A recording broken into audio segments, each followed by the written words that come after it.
It's Jeremy, and I am going to be your humble host along with Gary from Nerdrotic because because Kelly has requested that we host for her because this is her first live stream. And we're here because we love Kelly, because she's amazing. And we're going to do our best to try to get her over the monetization threshold today. She's fairly close. So anyway, joining me for the first time on Jedi Bunny Kelly's live stream is Jedi Bunny Kelly. How are you? Hi, and I should clarify, it is actually my second live stream, but it's my first live stream with other humans with me, so it's very exciting. Hi to everybody in the comments. It's good to see you all here. And we have, for the first time ever on Jedi Bunny's channel, Gary from Nerdrotic. You know him, you love him. How are you, Gary? Oh, I'm great. Fantastic. I'm glad to be here. We're going to get these minutes going. You and I have no problem talking a lot. You'll feel right at home with live streaming. Once you live stream with us, you'll be a pro. It'll be like live streaming for like 10 years. If you can get a word in edgewise. I mean, that's true. We're going to have to see. Not going to go easy on you. All right. I'll try to keep up. I'll try. So Kelly, I'll let you kind of tell the audience what you told Gary and I, like how you want to shape this conversation and what we want to discuss, because unlike myself and Gary, you're actually a nice, positive person. We're just mean old men, So what do you want to talk about today?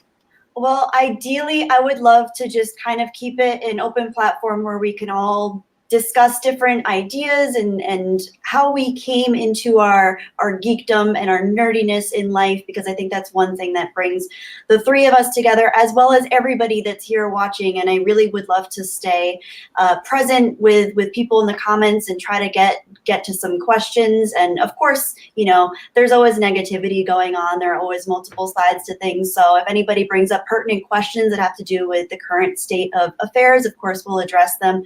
But overall, not to be too hyper reactionary, because one thing that I found recently is that if it's news today, quite often it's history a month from now. So let's talk about the real juicy stuff that keeps us here in this community, and that drew us all together somehow in this crazy universe.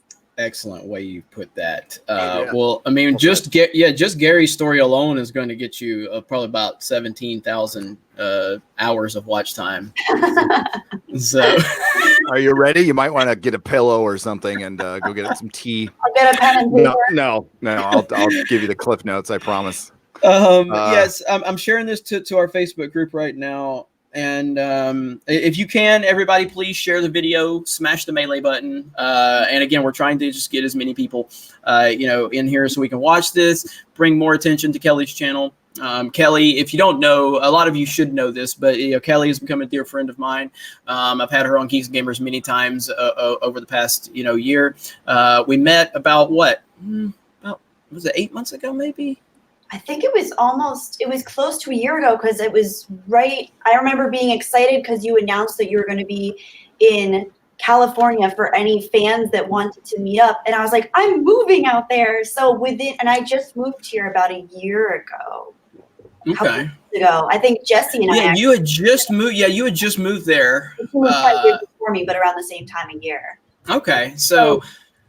Yeah, so I met Kelly. Kelly was just, she was a fan of the channel, and I met her, and just the sweetest person in the world. And we went geocaching and everything like that. It wasn't a very successful geocaching experience, but it was still fun. And since then, I've had you on Geeks and Gamers several times, and you've just become, outside of the YouTube side of things, just become a really good friend, and you mean the world to me. And so I'm happy to be here. I'm happy that you put so much trust and faith in me. And so we're going to get this party started. So, Gary, I'm going to let you start how you got started as a geek, because I want to geek. Oh, or okay. a nerd, because you're from Nerdrotic. You're from Nerdrotic. Mm-hmm. And geeks and nerds are different. They're not the same thing. They're not. I am way more. Yeah, I'm way more of a geek. Means to you. Sorry. Okay, I'm gonna have to better not interrupting. Just so Gary, describe what being a nerd means to you. A nerd. It is. I was born that way. It's just how I am. I don't think there was anything that was my life's path. When I've just loved it since the day I was born. I've been attracted to stuff like that. Some days, like I said, some days I think I'm a nerd or a geek, and I know there's differences.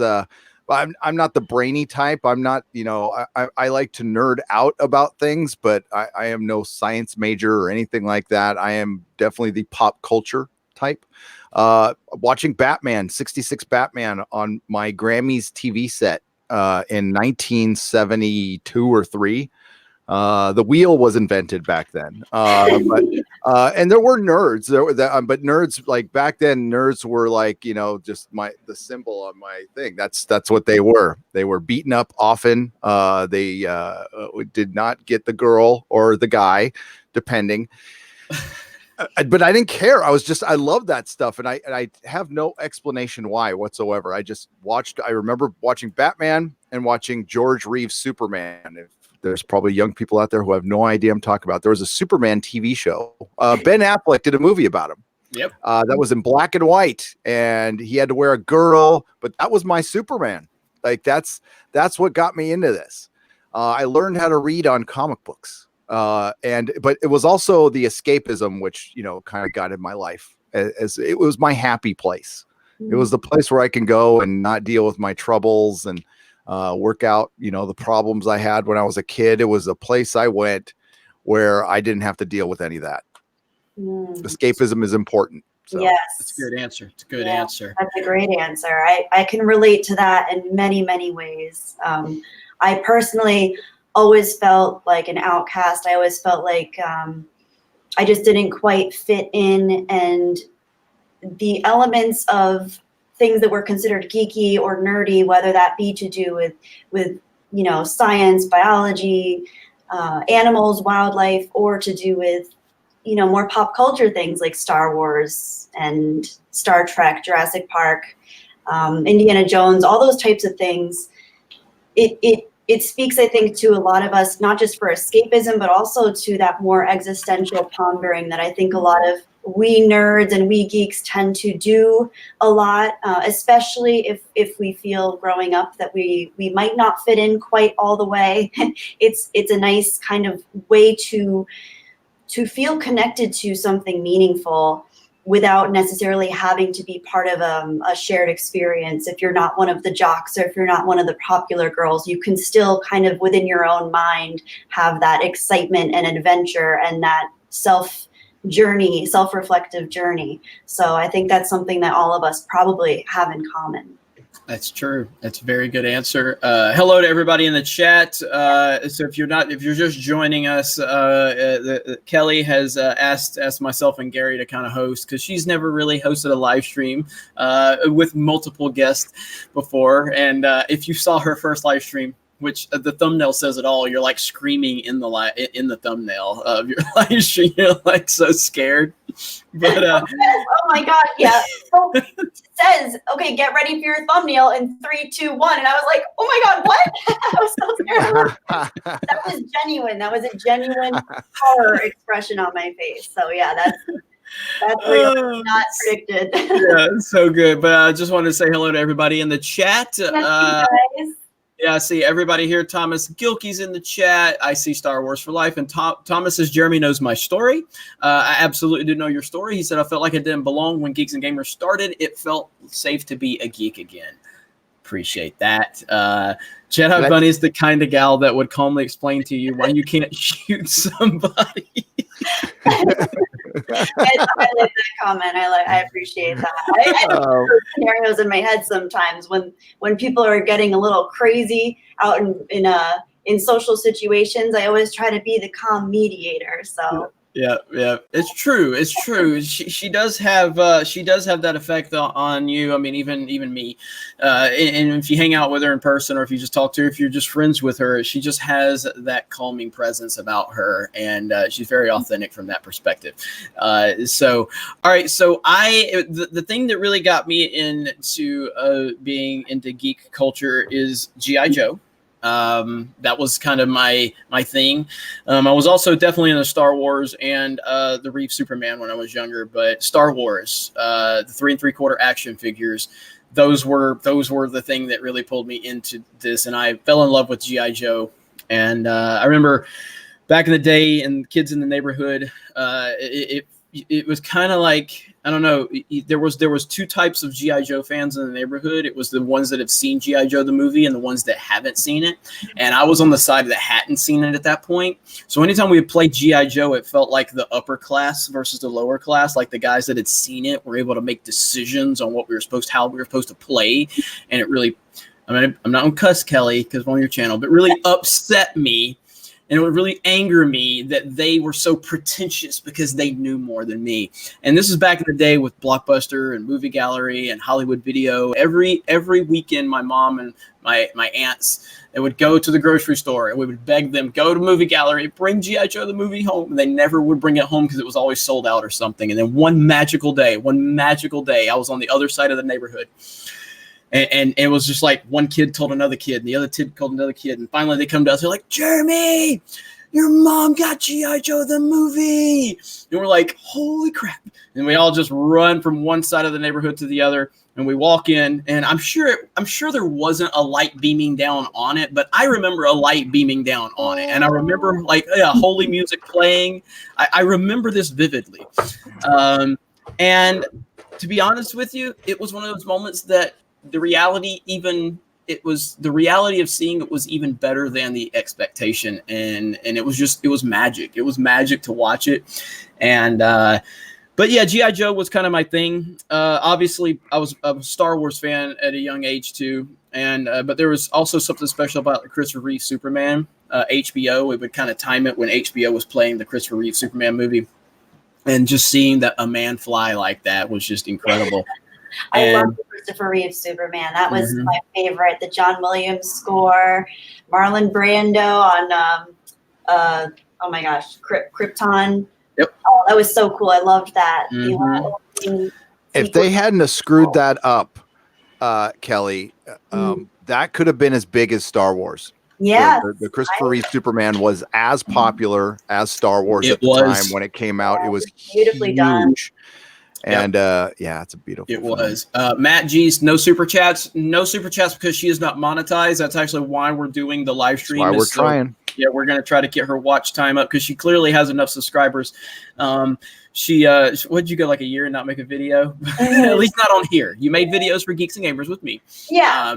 And you know, like Kelly, like she I don't think Kelly really ever felt like she could do this. And I'm like, yes, you can. You can be great at this. You can be really great at this. And like the other day, remember last a couple times ago we streamed, and then I bought the Clone Wars for you, and you were like, you have to do this, you have to do this, and I sent you a screenshot of how much money our last video made together. You're like, oh my god. I'm like, see, it paid for it, so it's fine. You earned this. But yeah, so we're definitely working on getting. I think after this stream, it's going to happen for sure. Cool. But yeah, after I got a little bit older and I got more into sports and sports, and now where we are in 2019. I mean, I feel like there's definitely a big divide with sports and geek culture, but I think it's kind of blending together more than it's ever blended before. I think if you look at like fantasy football is literally the geekiest thing on the planet. These dudes are so nerdy, and yet there's still that kind of image of like sports fans look at certain gamers or comic book people as like, stupid nerds or whatever. But then you have the nerds that look at the jocks, the sports fans, like, oh, they're just arrogant jerks. But there's really a lot more in common with these worlds than people really understand. Yeah. I mean, we're looking at now how we've got geek culture is all about statistics and numbers. You know what I mean? Like we're all focusing on, oh, well, this movie got a certain percentage. Oh, this movie did this much at the box office. This much had this budget. Well, that's sports related stuff where people are always, dealing with numbers and arguing numbers.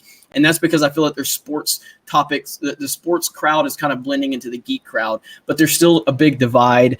Much like with professional wrestling, I remember like 10 years ago, I would have never imagined professional wrestling being covered on ESPN. And now ESPN is actually covering professional wrestling like it's a legitimate sport, which is the craziest thing ever to me. Yeah. I haven't watched ESPN in years, so yeah, like that's ESPN crazy. Literally reporting on WWE results now, which is insane to me. I would have never thought that would have happened because wrestling was always that middle ground where you didn't know where it fell. I feel like because wrestling, you go back, wrestling was inspired by comic books. Look at the Ultimate Warrior, Sting, the Road Warriors, face paint all over, superheroes. The Ultimate Warrior was a real life superhero. You know what I mean? Like he really was. Hulk Hogan was a real life superhero. But I feel like wrestling is kind of still that middle ground between geek culture and sports, you know, and it's kind of an interesting dynamic how that's now. I don't watch wrestling anymore because it's really bad these days. But Kelly's not going to let us talk about things that are terrible. We're here to talk about good things.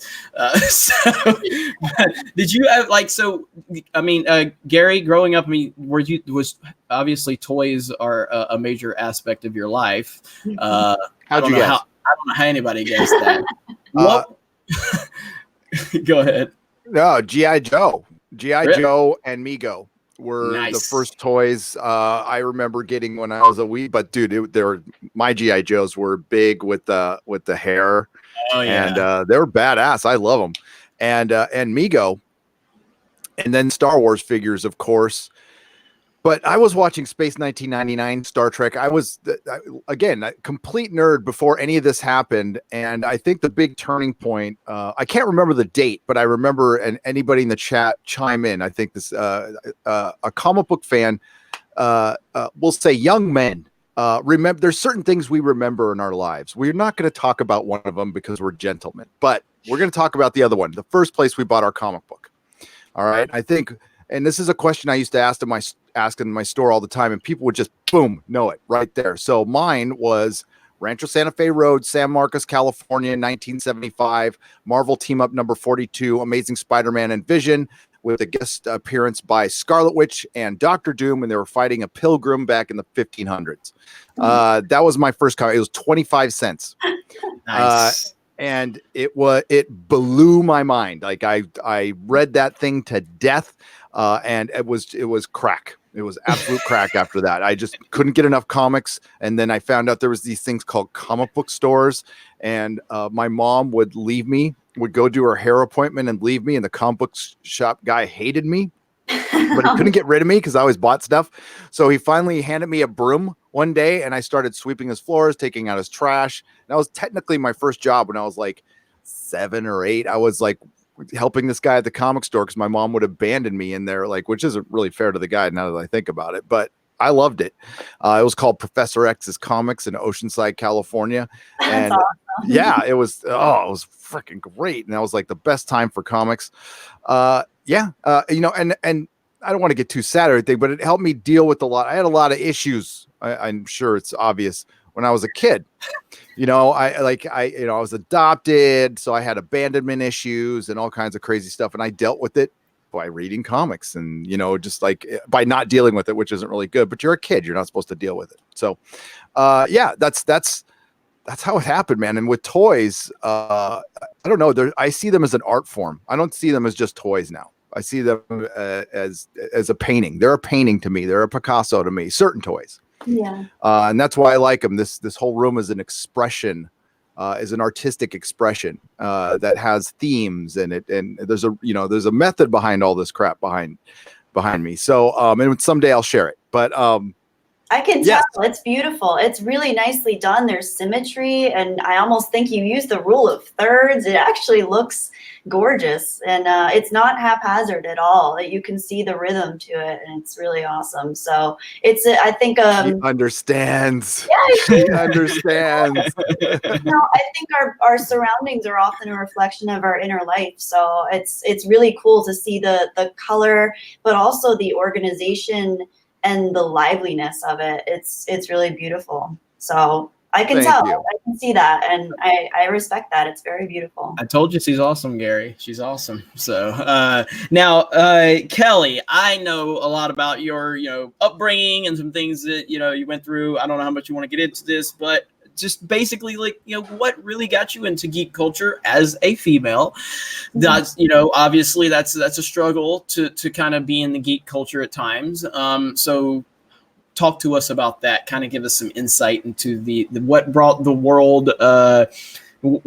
into the world of geekdom. What brought us Jedi Bunny? Well, okay. So like I touched on briefly earlier, I always felt like an outcast. Um, I still do in many ways. I think one thing that's really actually helped me has been finding all the people. And I'm sorry I'm not addressing the comments more. I really want to, address everybody. But one of the things that has helped me has been how supportive people have been with kind of putting myself out there and how many people can relate. So I always felt like an outsider. I still do in many ways. But I grew up as a tomboy. Actually, I always really actually from age 6 to probably about 9 or 10, I had a crew cut about Gary's length of hair actually, and I called myself Patrick. And pretty much everyone in my life, aside from my parents who knew biologically this wasn't true, I told everyone that I was a boy and that my name was Patrick.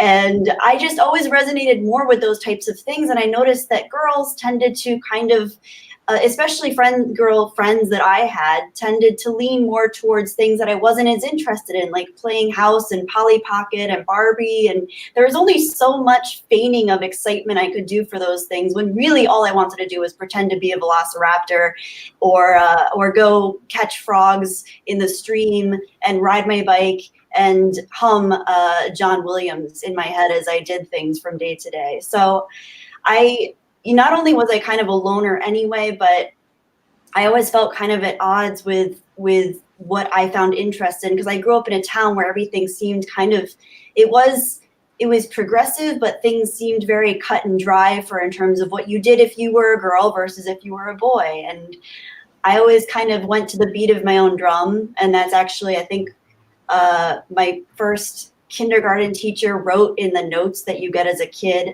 Kelly marches to the beat of her own drum, and she will just go off into La La Land and do whatever it is she's doing. She's very compassionate. She's very empathetic with other children, but she is literally in her own world. And I still kind of feel that way. And I think just everything to do with anything geek culture, anything nerd culture. And again, we should probably get into what determines which is which, because I think I'm forgetting, but I know someone in the comments addressed it. I think nerds tend to be more into the science and statistical and more of the applied types of nerdiness, whereas geeks tend to be more pop culture. It might be reversed though, so don't at me if I'm wrong there. But I've never known. Enjoyed I always gravitated towards animals, wildlife. I really enjoy evolutionary biology and stuff, but also the pop culture. So I feel like it kind of meshed in the middle a little bit. But I'm not smart enough to be a true mathematical or scientific genius. So I try to learn as much as I can and apply it where I can in my life. But otherwise, I'm just a huge pop culture fan. But I also think there's a lot of spirituality in being a geek too, or a nerd. So there's a lot. You're smart. You're smarter than you give yourself credit for. We've had a lot of discussions about certain things like that. You're very, very intelligent. But yeah, and I do think that's an interesting path that you had, growing up, and ultimately, what led you to Star Wars? What really pulled you into Star Wars to the level you were? Oh, so it's funny because I think my dad had tried getting me to watch Star Wars a few times, but at the time I was really obsessed with this. I think, was it Shelley Duvall was hosting this fairy tale theater thing, and I kept watching that over and over again. I was seeing like they had Grimm's fairy tales and stuff like that. I was really into it, and my dad was trying to convince me. We were at the library because that's where we get all our videos. He's like, Kelly, Star Wars, you want to see Star Wars, it's you'll really love it. And I was like, no, I'm not going to see that yet. And I think at that time I was probably about 4, the early stages of 4. And then once I went to my grandparents' house once, and I already explained this in another video with how I love Star Wars, but it was playing my grandparents had on their television a scene from Return of the Jedi where they're in Jabba's throne room, and I was just amazed at the practical effects and the mood and the tone and the setting, and I was just enthralled with all of the characters. And Salacious Crumb was there giggling in his sinister way that just kind of reflects back at you just how mysterious the whole world is, and I was enthralled from then on. So then finally agreed to rent Star Wars, I think. And then by the time I was probably about 6, I think I was completely obsessed with it. And it's been, and I think I said, and I've said this a few times, I think it was just injected into my soul stream from that point on. And ever since then, it's been a part of my life. I love a lot of things. I enjoy a lot of things, but Star Wars is something that it really resonates with me on a very soulful level. Good stuff. Very, very good answer. And I already knew the answer, but our audience needed to hear it. So. All right. So hello, chat. Once again, thank you all for joining us. We appreciate you being here. Smash the melee button if you don't mind. It is me, Jeremy, from Geeks and Gamers. And Kelly has been gracious enough to allow myself and Gary, two up-and-coming YouTubers, to come onto her channel so we can get some exposure. But really what we're here for is Kelly, because we really want to, this is like with YouTube, it's been a thing where she's kind of struggled to kind of get traction on it, not from like getting traction from views because people love her, but she's been trying to find her place on YouTube. And she went about a year with not uploading, but she did several videos for Geeks and Gamers. And the whole time she was doing videos for Geeks and Gamers, I told her she was definitely had what it takes, and I wanted to see her do more content.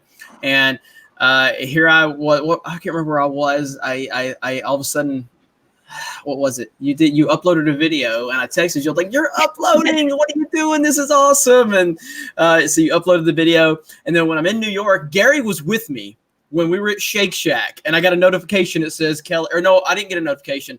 Obi-Wan 27883 texted me. He goes, "Dude, Kelly's live and she's got a bunch of trolls in her chat." I'm like, "Wait a minute, Kelly is live and she's got trolls?" And I had to come in there. And Gary, you remember that though? I was like, "What the heck?" And we're sitting there with one of the fans of the channel who took us to Shake Shack, and I'm sitting there. I was trying to pay attention to him, but I was also like, "Kelly's live. I gotta be here for Kelly." And so it was. I think Gary saw my defensive nature with it. Yes, I did. And you guys got it handled. That was good. Got some mods in there, and then we had some Shake Shack. Thanks again, Sir Ruin of House Roundhead. I think he's in. Was he in here? Did you guys go to the Shake Shack in Madison Park? Madison Square Park? Is that the one? Yeah. No. Times Square, the one near Times. No. Yeah. Oh, Times. Yeah, Times Square. Oh no, don't go to Times Square. That's hard. Yeah. Hey, go ahead, Kelly. If you can, give Obi-Wan 27883 a wrench. Oh yes, I've been meaning to do that, and I don't know how. Hang on. Can I do that from here? Yeah. Just not. Oh, you're looking. Go. You're in StreamYard, so don't worry about it. Don't worry about it right now. Okay. Okay. So we'll get it taken care of, because that's right. He's an honorary mod. Yeah. He's we'll get you taken care of, Obi-Wan. But yeah, that's the reason I knew you were live, because I didn't get a notification for it, and of course I didn't have notifications turned on your channel at that point, because like I said, you'd never uploaded. So now I have notifications on for you. But yeah, Obi-Wan says, "Thank God Jeremy was in here fast." As soon as I heard Kelly was live, I was like, "Wait, I'm here," and so we got everything taken care of. But Obi-Wan, he'll have your back for sure. Good guy for all of us. He always is looking out for everybody. But yeah, so that's why we're here. And Kelly has asked me to kind of take the lead on kind of hosting duties, which I have no problem doing. And neither does Gary. We both talk way too much as it is. So totally. Yeah. So it is what it is. Now, I was talking to myself earlier. I was just by myself, just talking, just stay in practice. Now we're talking about comic book shops. I don't remember the first comic I bought, but I remember the first shop that it was from was Heroes for Hire in Dothan, Alabama. That was the first shop. That was the first comic shop that I had ever shopped at. I was never like the biggest comic book fan growing up, but yeah, I definitely had my phase of comics. Definitely Uncanny X-Men. I was really big into the Nightfall series and the Death of Superman story arcs, and all that. Shadowhawk, Savage Dragon, Spawn, Image Comics back in the day. I really was convinced Spawn was going to be like A+ list one day, and I don't even know what happened to Spawn. I mean, he was a big deal at first. Why did Spawn kind of falter out so much, Gary, in your opinion? Todd McFarlane lost his focus when he got into the sports ball, and he was only really into it for the first couple of years, and then he kind of handed it off to Capullo, and he started plotting it out. It was still decent, but when Spawn started, if you remember, he had a countdown clock. Like his powers were limited and stuff, and that was brilliant. I thought the first, I still believe that the first, 20 something issues of Spawn are genius. I love them. But yeah, he just lost interest, and then it's still going, but you could tell it, and now he's all coming back and Spawn's his baby. And, but for a while there, McFarlane, listen, comic artists get burned out. It is hard drawing. I don't know how Ethan can still do it, to be honest with you. Cause I watch Derek, my friend Derek, draw comics, and he inks his own stuff and he's super detailed. And there's only so much of that in you. And there's a point where you just break, you can't do it anymore. And I think Todd got to that point earlier because his art is so detailed. And listen, these people have standards. I think a lot of artists, when they get older, just you can see they loosen up. It means they kind of given up. But Todd McFarlane's not wired that way. Derek Robertson's not wired that way. EVS is not wired that way. There's no way they'd rather die than loosen up their style. So I think that's what happened is he just got burnt early and a lot of success when he was young.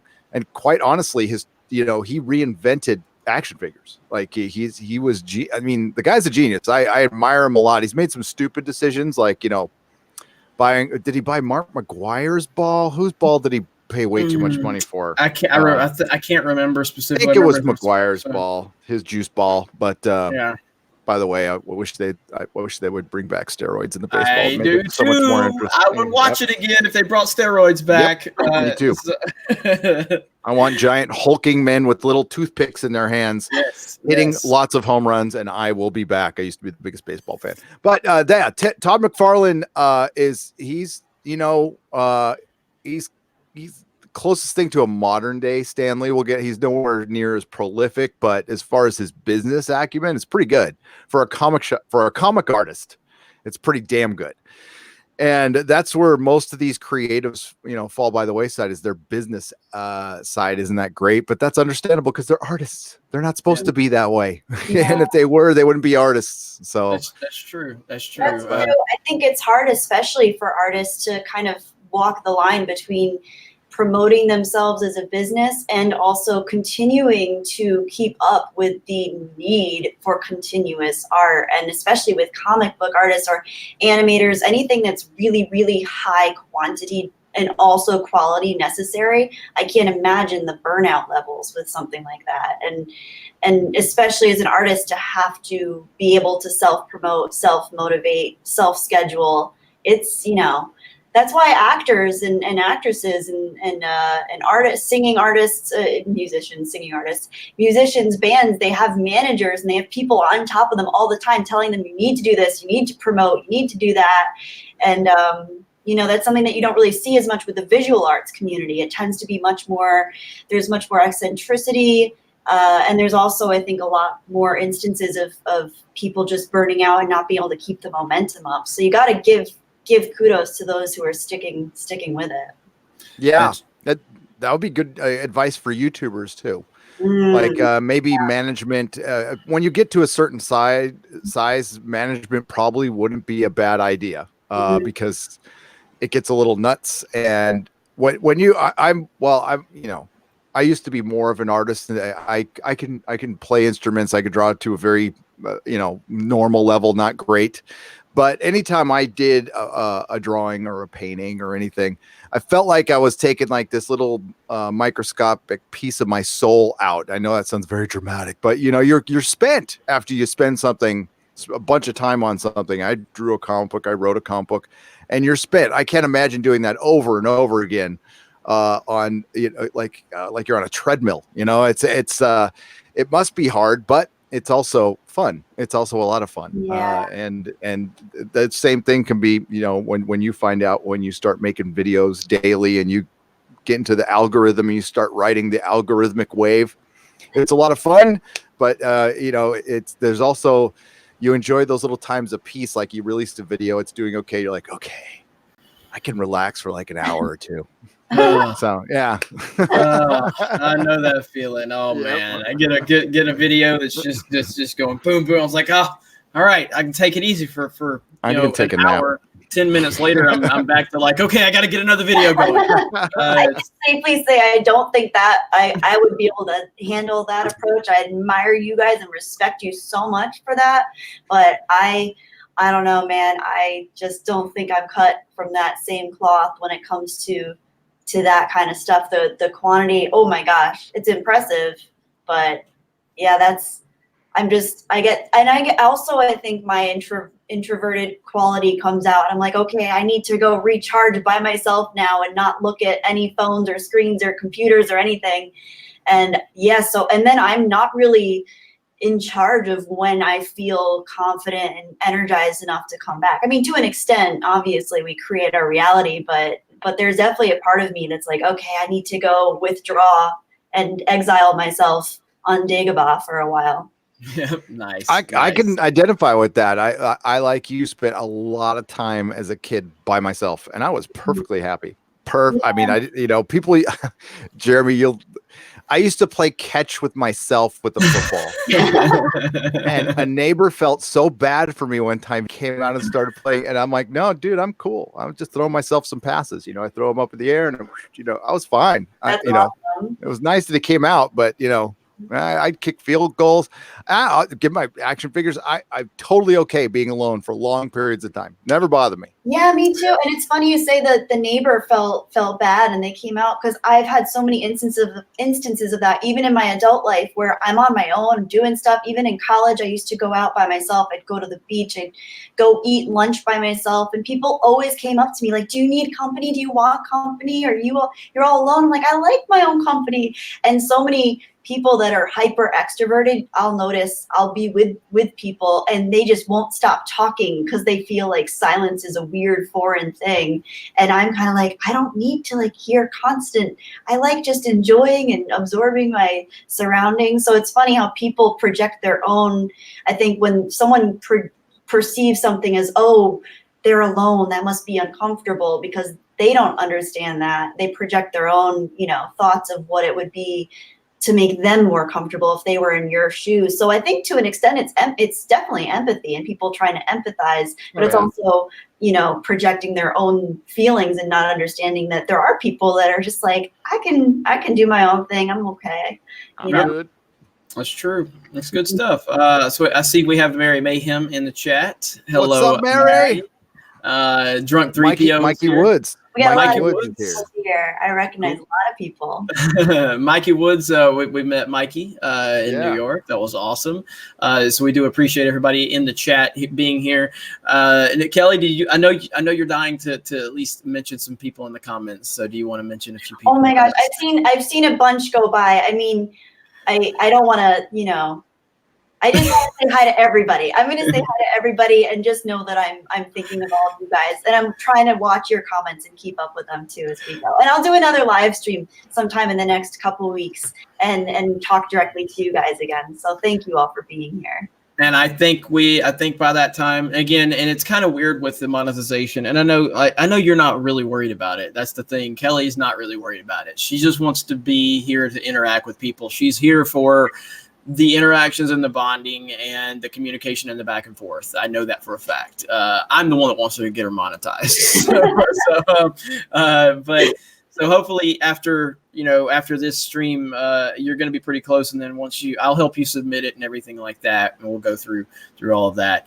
And it'll be fun. And I mean, I think that if this could become, maybe a part-time thing for you or something like that, I think people would be happy to see and interact with you more. And it'll be great for all parties involved. There's Ryan in the chat. Try to beat 36 hours. That's my record. Yeah. Ryan, after we did the hater stream over on his channel, and he got monetized, or he got cleared for his monetization, his 4,000 hours pretty much on that stream alone. And then he got approved at 36 hours. It was ridiculous. We know people have been waiting a month, but that's Ryan and his white privilege taking advantage with his white male toxicity. His profile picture in the gym. Yeah. Come on, Ryan. Profile picture in the gym, Come on. Like, what are you gonna do? Well, you might as well just get you a way. might as well go ahead and get you some what is it, duck head shorts and a button-up shirt with some loafers and walk around and say, you can't fight me, my dad's a lawyer, or whatever. I know he's out running errands, so he might not be able to respond. Good. All the better. But I would like to shout out myself because we've been live for 40 minutes and I'm not cussed once. All right. I've not cussed one time. All right. I'm very proud of myself. Very proud of myself. I do this for Kelly. She gave me strict orders because Kelly, like, I just say, like, she's real sweet, but like when the camera's off, she's like, "Listen here, you little mother effer." No, she doesn't do that. I'm kidding. She doesn't do that. Like a sailor. Are you kidding me? Oh, I was a little shocked. No, you're allowed to swear. I don't have anything against I know. I swear too. I try not to because, with kids and everything, but yeah. No, I remember we were on a stream. You and I did not a stream, but a video on Geeks and Gamers, and I can't remember what it was about. I think it was Ryan Johnson or something, and I asked you your opinion. You gave your sweet Kelly, perspective. I don't like it, but and I was like, well, I'll effing say it right now, blah blah blah. And I saw you laugh, and you're like, I knew he was going to do that. And I just kind of go off on a tangent. And are we going to get a pure choir boy Jeremy account now? That'll be interesting. Pure as the driven snow. So Kelly, were you into comic books growing up a lot? Did you get into comic books? No, I was never huge into comic books. I always loved the aesthetic and the way they looked, and I actually loved the way they felt. I think I went out and got a few Spider-Man comics once in a while if I was out with my mom and I saw a cool place. It wasn't until later that I started getting a little bit into comic books, but not enough to be able to say that I'm any kind of aficionado of any sort. My dad collected comic books big time, and he had a huge Spider-Man collection. I think growing up, he grew up in the 50s and early 60s, and he had that. He said when he started dating my mom, it's still a huge regret of his that he went and he took he had a huge box of like vintage Spider-Man comics, and he took them and brought them to the dump because he thought that she would think that he was a nerd if she found out that he had comic books. And meanwhile, my mom was like, is a nerd herself in many ways. Not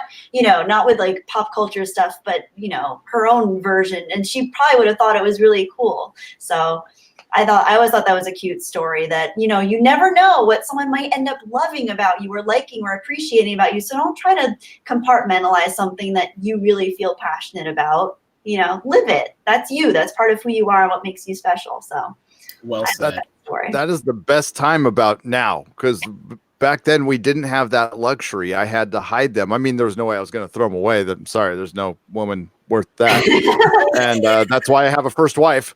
Sorry. Yeah. So the beauty of the comic book, I just have them all around me. And this is, you said the smell. There's little that smells better than an old comic book. And this is Jim Starlin, the real Captain Marvel, which is right there. Oh, wait, my other hand's blocking it. I don't know my right from left. There's the real Captain Marvel. There's Thanos. Yep. And just, this is art. This is a pure art form. It's beautiful. This makes me happy. This is my happy space. Look at Moondragon. I was so attracted to her when I was like 8. Jim Starlin is one of the greatest artists of all time. And this is actually a classic comic book, Avengers Annual 7. And yeah, I love them. I love them so much. But for the longest time, we would get so much shit for reading them. I mean, and I know it sounds like a lot of people tell that story, and unless you were there, you don't know like how much shit we actually got for reading a couple. Like people would slap them out of our hands and stuff, and that's where I learned how to fight. I mean, it wasn't, I've been in a lot of situations, but defending my comic books is where I learned how to fight, because there was a time where I'm like, F this.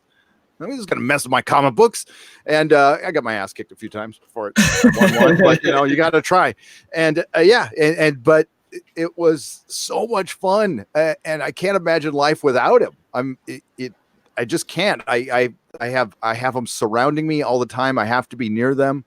That's why even we're in a time where it's kind of a dark time for comic books. There's still plenty of old ones I've never read. There's enough out there till the end of time. I can go read some Golden Age Superman that I've never read, or Star Wars had the best comic strips in the early 80s.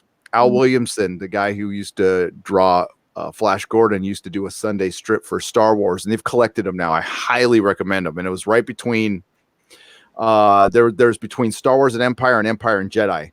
And those were canon for me. Those were my canon. That was my EU, and that might be the first EU. Star Wars and those Sunday comics were the first EU, and Splinter of the Mind's Eye. You guys got to read those if you haven't. They're so good, and they're a little crazy. They're a little 70s, but they're a lot of fun. So yeah, and again, they're collected in a million places now, and they used to be like impossible to find. So you guys are lucky. You're kind of in a good time for Yeah, it's true. I think it's really weird because I remember when I got into college, I always kept my geekiness and my nerdiness kind of like I didn't really let people know the extent to which, nobody knew that I was listening to like the Lord of the Rings score in the back of the bus by myself when I was going home from school. Nobody knew those sorts of things. And I was always uncomfortable with it because I did have friends and people that kind of would make remarks. And I always felt myself like I was missing out on whatever they were really into. I felt like there was something wrong with me because I wasn't into what everybody else seemed to be into at the time. Because as you guys know, trends move in waves across generations. And when everybody within your age group is really into like a rotation of 4 different bands or musical artists and a rotation of like 5 different movies, and none of those things appeal to you, and you're going for things that people haven't really cared about in 20 years or people, don't really talk about now, it's weird and it can feel very isolating. So then when I got into college, I think it was probably around my sophomore or junior year, I started noticing this kind of changeover where all of a sudden there was this new trend of like people like wearing Star Wars shirts and stuff. Not that Star Wars wasn't always a big deal and people always liked it, but I always felt weird kind of expressing that, and I never really wanted to. And then all of a sudden, people that I know for a fact weren't Star Wars fans were actually wearing Star Wars shirts and other things along those lines. It wasn't just Star Wars, obviously.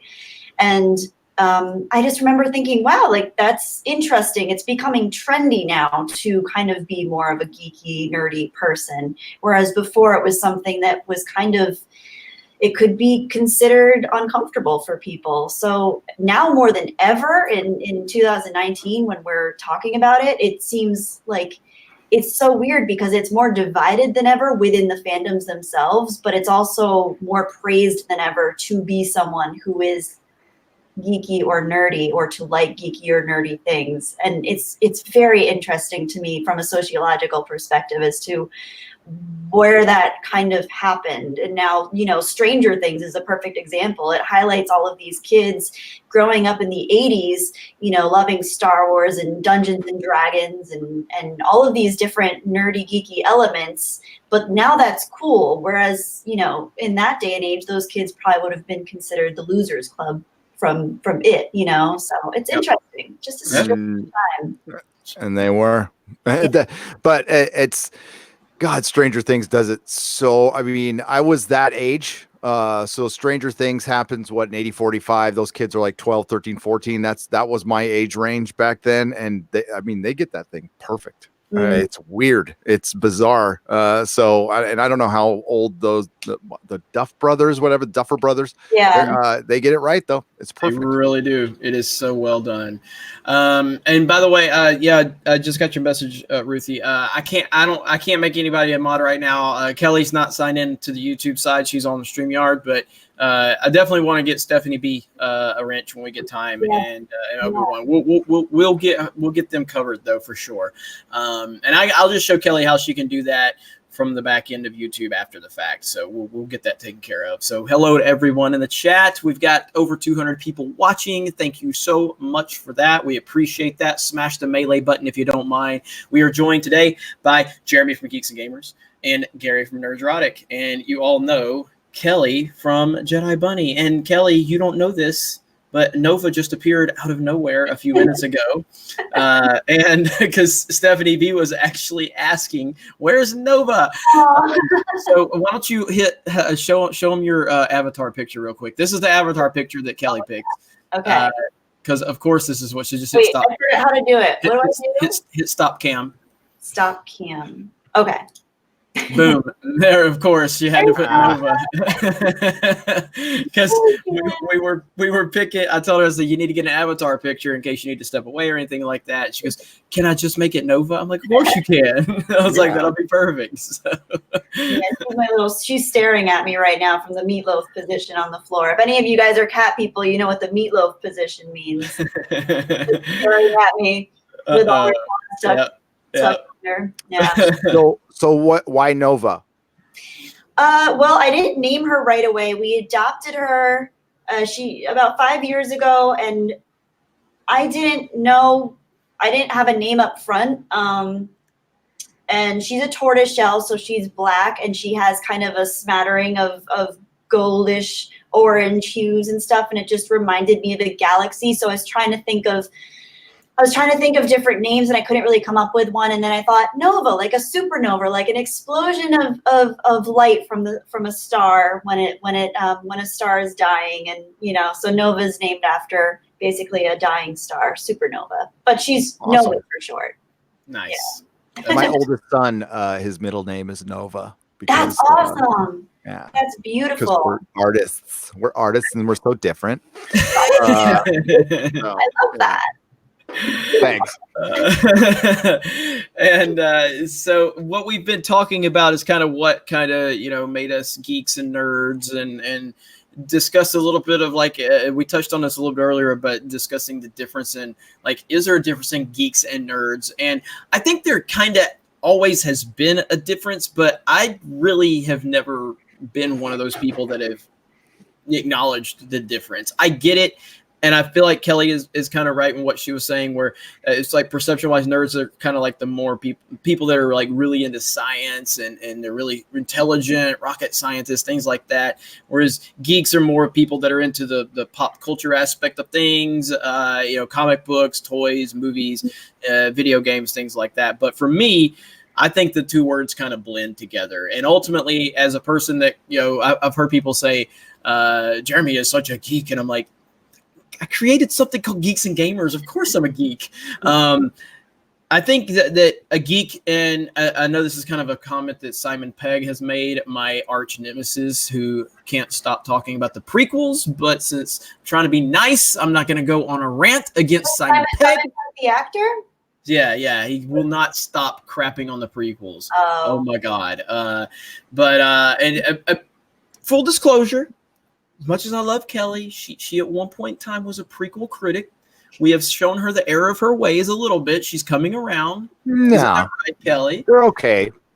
That's positive, right? They're okay. Yeah. I've retroactively made a conscious and also partially subconscious change in my pattern of thinking about them, which is I appreciate them. I appreciate the heart and soul that went into them. I'm still not I wouldn't consider myself a prequel fan per se, but I am a prequel respecter and appreciator at this point. And I can understand where Lucas was coming from, and they have a lot more heart and soul than what we're getting now. So yes, I could say something that I'm not. We're being positive, so I'll tweet it at Jeremy. That it'll completely trigger him though. It'll just. But we're not going to do that because we're staying positive. So the prequels are great, Jeremy. They're okay. I really like the novelization of the Revenge of the Sith. I think I'm not joking about that. It's epic. It's so good. Yeah. So if anybody's listen to the audiobook of Revenge of the Sith, and it makes it okay. It really does. It gets you get in the head of Anakin and Yoda. And you really see Anakin. You get a much better representation of him being torn because you see the inner struggle, right? Yeah, you see that he sees Palpatine. Palpatine's his dad. Like that's his dad. That guy has been nothing but nice to him since day one, and they really go over that. that he sees him as a true father figure. And honestly, Palpatine does feel the same way about Anakin. I mean, he's still dark side and stuff, but he's got compassion, whatever the dark side, for Anakin, and that's a connection that that's done so well in the book. I'm saying, you see me saying positive here? That's so cool. Well in the book. So listen to the audiobook or read it. It's excellent. I will check that out because I never even considered that previously, but I think that probably was my biggest issue with the prequels, was the way that everything seems to happen. It just happens, and there's no real, like, I don't feel like there's any real character development. I mean, of course we have these characters, they're likable characters. We understand their motivations to an extent, but I really enjoy, understanding truly and deeply the psychological and developmental, attributes of a person. And I just don't feel like we got that so much. So I really like what you said about it, because that could give the inner look into, and that's always something that I found to be a roadblock for me emotionally getting into the prequels, was feeling as though, the characters were fine as they stood, but I didn't feel that same emotional pull that I did with the original trilogy characters. Not that we needed to know everything about what they were doing, but it seemed that they had very clear standards and characterizations as people.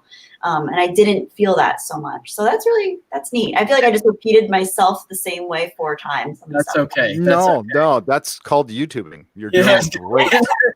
You got to hit that beat, related to music. You got to hit that hook every so often. So yeah, it really getting into Anakin's head, seeing his distress, seeing his emotion, me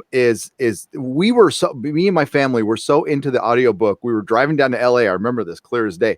We got to our destination, and Melissa, my wife's like, drive around the block. We want to finish this chapter. So that's how good it was. So that's so cool. Wow. That's awesome. Now I will say, and Kelly, I know you're probably still in season 1, the Clone Wars, but once you watch the Clone Wars, I do think it gives you a different appreciation for the prequel era as a whole.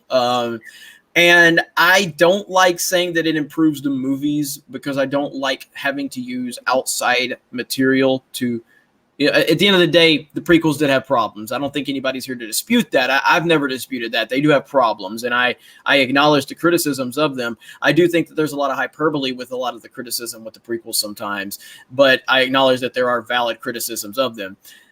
With that said, no movie should need outside material to make it better, but you cannot deny that the Clone Wars does make the prequels better movies. That doesn't justify their flaws.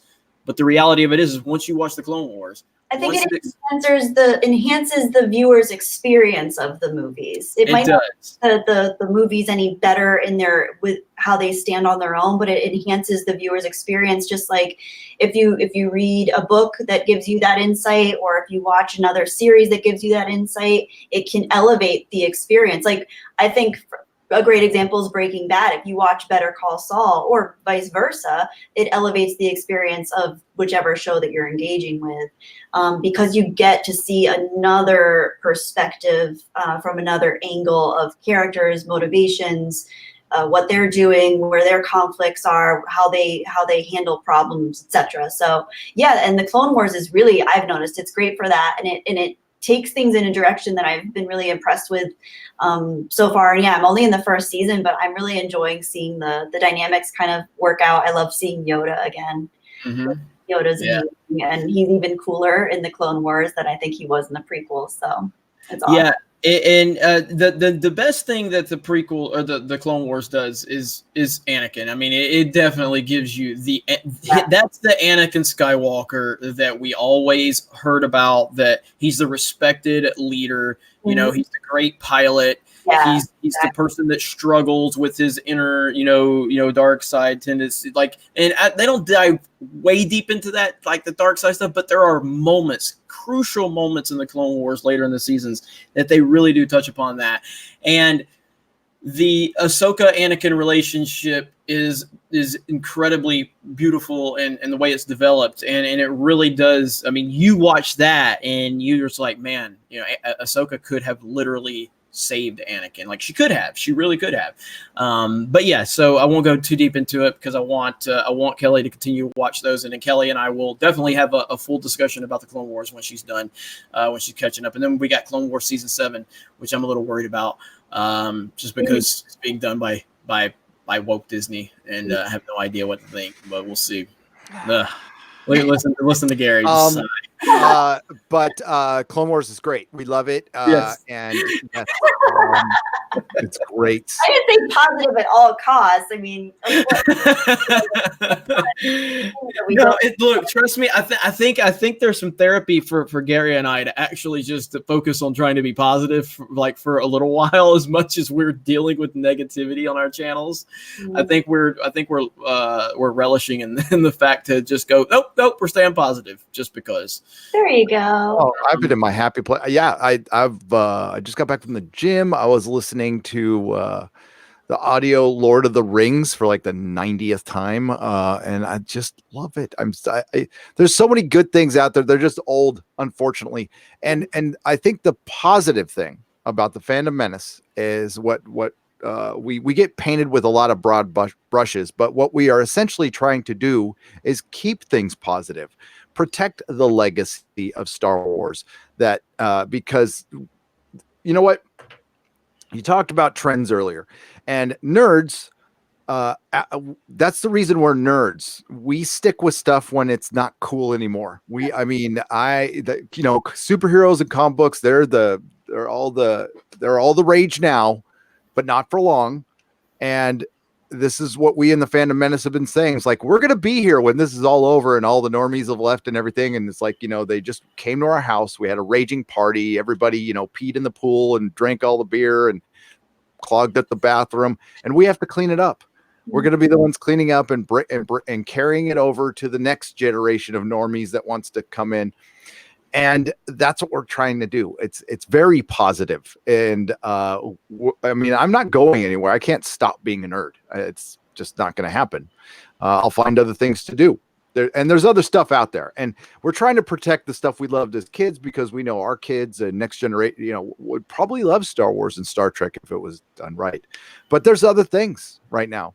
I mean, I don't know if you watch the Orville, Kelly. Orville's great. The Expanse is the best show on television by far and away, the best show on television. I'm actually probably this week I'm going to start it, Gary. I need to start both because I've heard good things about both of them.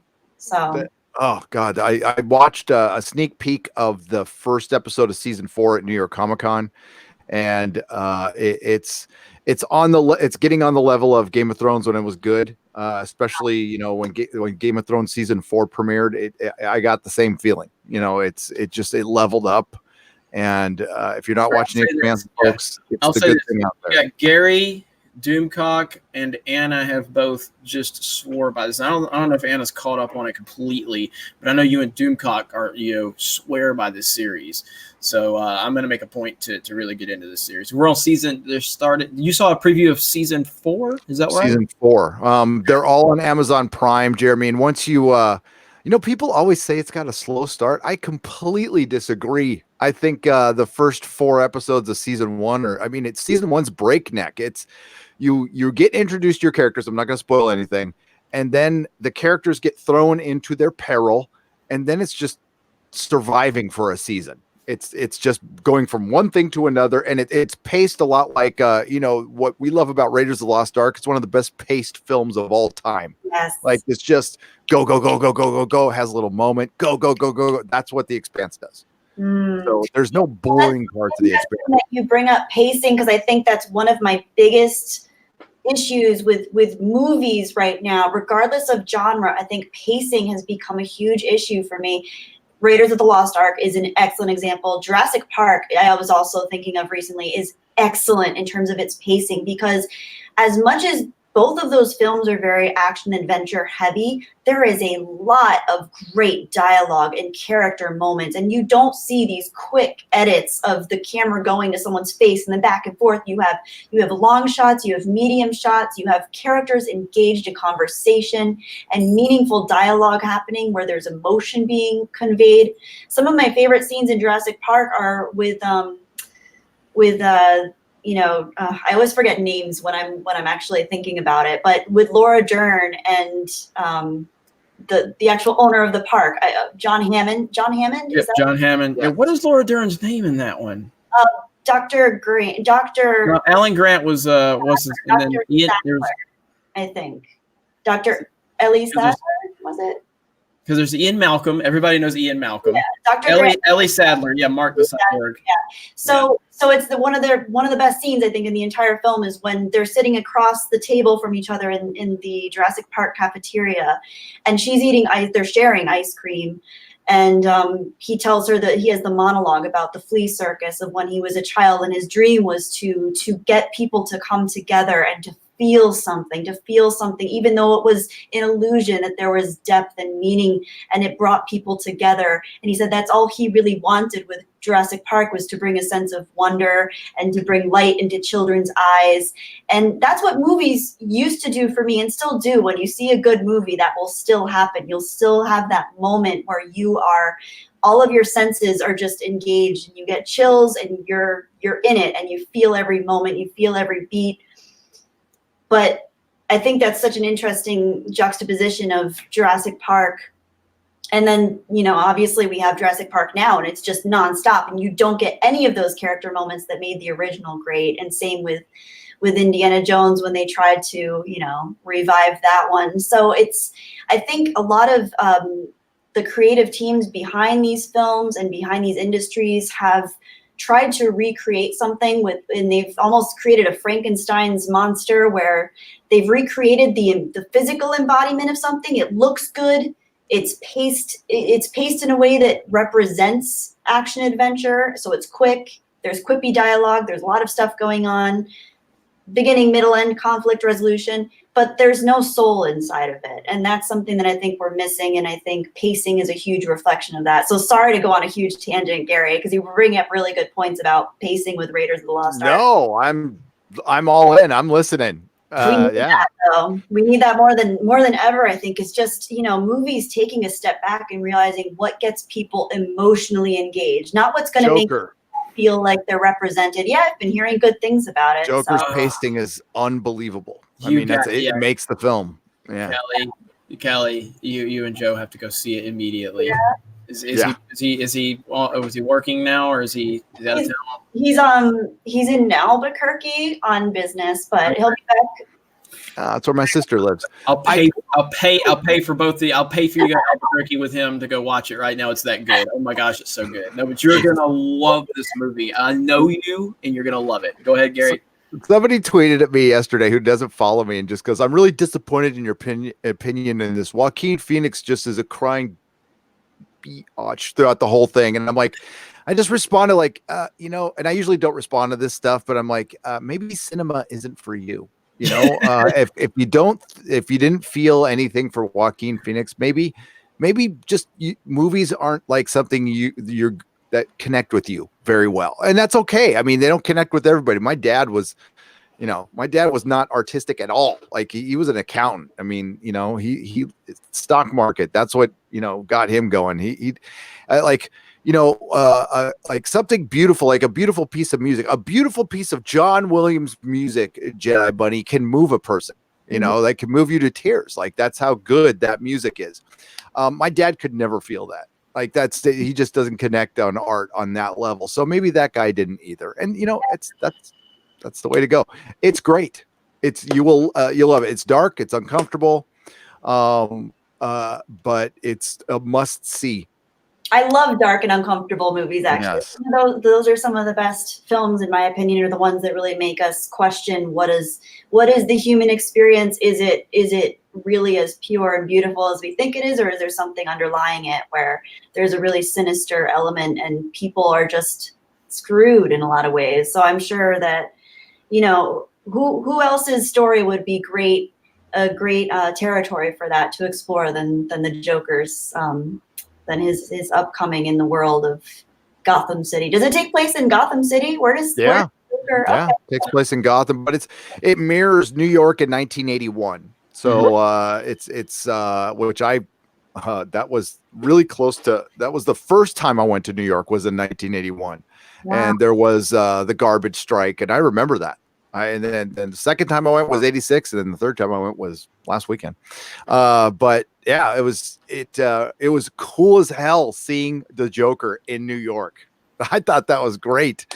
I didn't even think about that till I got out. I was like, oh man, it just gives you a better feeling. It's I don't know how. I mean, I can understand what people would say this isn't a film for me because it's pretty nihilistic and pretty dark, but it does have a fun ending. I thought the ending, I mean, like in a very dark way, I thought the ending was very fun and very Joker. God, it's so good. It's so good. I've seen it twice now, and I finally, after the second viewing and thinking about it, it's a masterpiece. It's an absolute masterpiece. I want to throw a question at Gary real quick. Obviously, Sure. We're not going to say any spoilers, peoples, but Dark Knight or Joker at this point? Oh, Dark Knight. Okay. Dark Knight. Because I'm still solidly in the dark. Like Dark Knight is a far better movie. People are asking me like Ledger. I don't think it's fair to make a comparison of Ledger versus Joaquin Phoenix. What I will say is on a performance level, if you're just taking on a performance level, they're pretty damn equal, dude. They're pretty damn equal in their own right. You know, they're different. But this was a Joker movie, whereas The Dark Knight is a Joker movie, kind of. But like Joker's only in the movie for around like 28 minutes. That's a 2.5-hour movie. So the presence that you feel of the Joker is a testament to Nolan's storytelling and, Ledger's screen presence when he's there. You know what I mean? But you feel the Joker when he's not there in The Dark Knight. Oh, that's one of the coolest roles I think that's ever been done. I mean, and of course he was given a lot of good stuff to work with. The scenes that he was given, the script that he was working with, and he just, and I'm talking, of course, about Heath Ledger, his performance at this point. So yeah, you're right. It really does shine through. You feel like he's such a big part of that. I mean, when I look back, that's what I enjoyed most was his portrayal of the Joker. And I did watch, I know I typically don't like to watch spoilers for things, but anytime Red Letter Media comes out with a video, I always watch it. And I did watch their review of the Joker. And it's funny because they tend to disagree on a lot of things when it comes to, Mike tends to be a little bit more lenient with certain things that tend to have a more emotional quality to them, and Jay tends to be a little more stringent with how he feels about movies on a technical level. So neither of them were huge fans of it, particularly not Jay. But I think it had more to do with the writing and the actual plot development. And both of them said that they would love to have seen more from Joaquin Phoenix. They enjoyed his portrayal, but that he maybe didn't have as much to work with as they would have liked to have seen. Do you guys agree with that? I don't agree with that. No?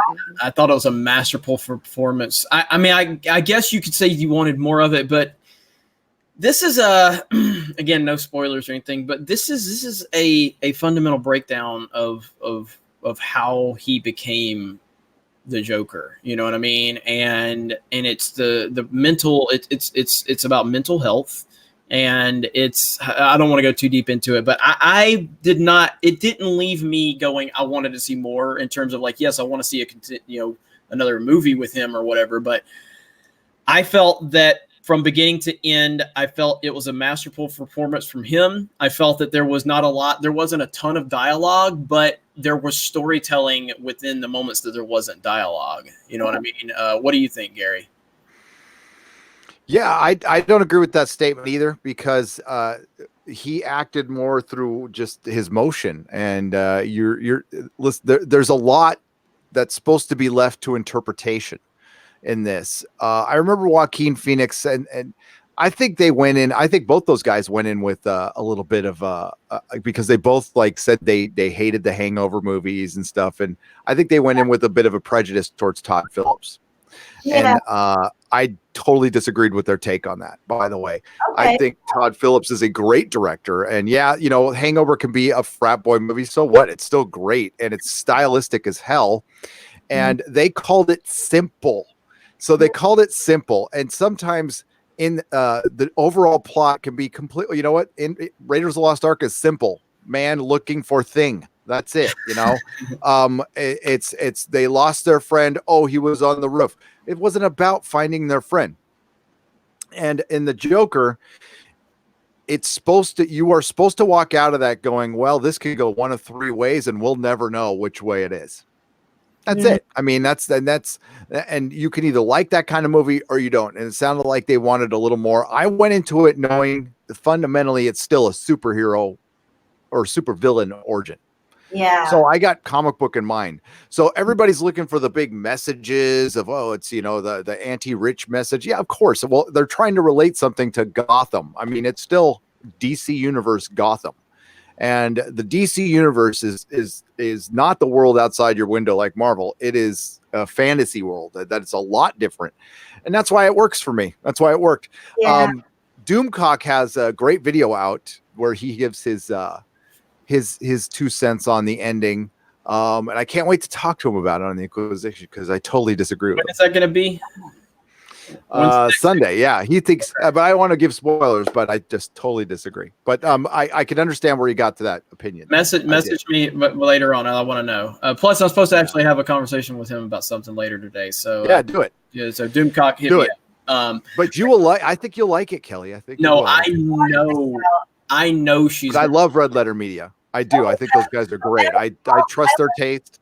I love the DC universe too. I love the kind of darker, more raw elements that it has, and I always loved Gotham City because it reminded me of obviously New York that it's modeled after, and it's so stylistic, and I love a lot of the choices aesthetically that the original creators made.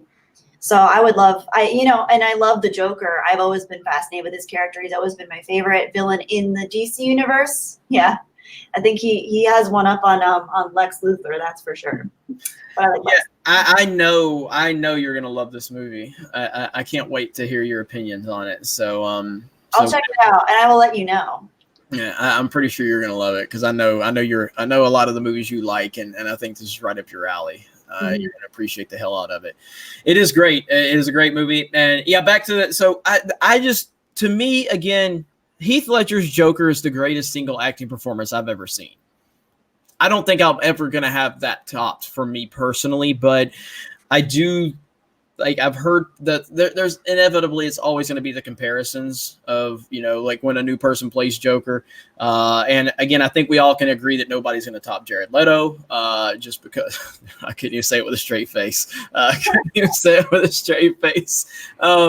But I think that Joaquin Phoenix's performance is a masterful performance, and I don't think anybody could have done better than what he did in post Ledger, with the comparisons that are always going to happen with that. I just think it was an unbelievable, and it was his own take too. It's so different than any other Joker that we've seen. Would you agree with that, Gary? Yes. Yes, I think because it's an origin. I can't say too much without spoiling. It's really different, and that's what made it good. But in a very weird way, you can have that fit into if you took all time out of it. Say they just were in the same universe, and Joaquin Phoenix was younger than Heath Ledger. You could fit that in to Heath Ledger's origin. You certainly could. You could say those would exist in the same realm somehow, but you'd have to make a ton of changes. Yeah. But, dude, I watched Dark Knight. Recently, it made me want to watch Dark Knight. I watched Dark Knight, and, I'm fully in my Batman again. So it did its job. That movie did its job. Yeah. And think about it though. It outdid a Marvel movie at the end of the MCU's big thing. It outshined Endgame by a lot. And if it wins awards, I mean, screw awards, but that would kind of like Marvel would really, I mean, Kevin Feige is competitive and he loves to shove DC's face in a lot of stuff, and DC would get a win over Marvel and Disney, and that would be so beautiful in so many levels. And so we'll see. The DC has the movie of the year for sure. All right, so that's an interesting. That's a little segue. I can kind of shift us over into is it is kind of a current event, but I think it's got long-lasting effects, Kelly, and that is, and I don't know if you even know about this, but there's a rumor that Kevin Feige, the person that has built the MCU and made it this juggernaut, there's a rumor that he's going to be taking over Lucasfilm and Star Wars after the Rise of Skywalker. Now, I know for a fact that you're not the biggest MCU fan, Kelly. It's not that you don't like it per se, but you're just kind of, you're like, yeah, I like it. I fell off after the first. I mean, I've seen the first of pretty much every one of the origin stories other than Ant-Man and the Wasp. I didn't see that one.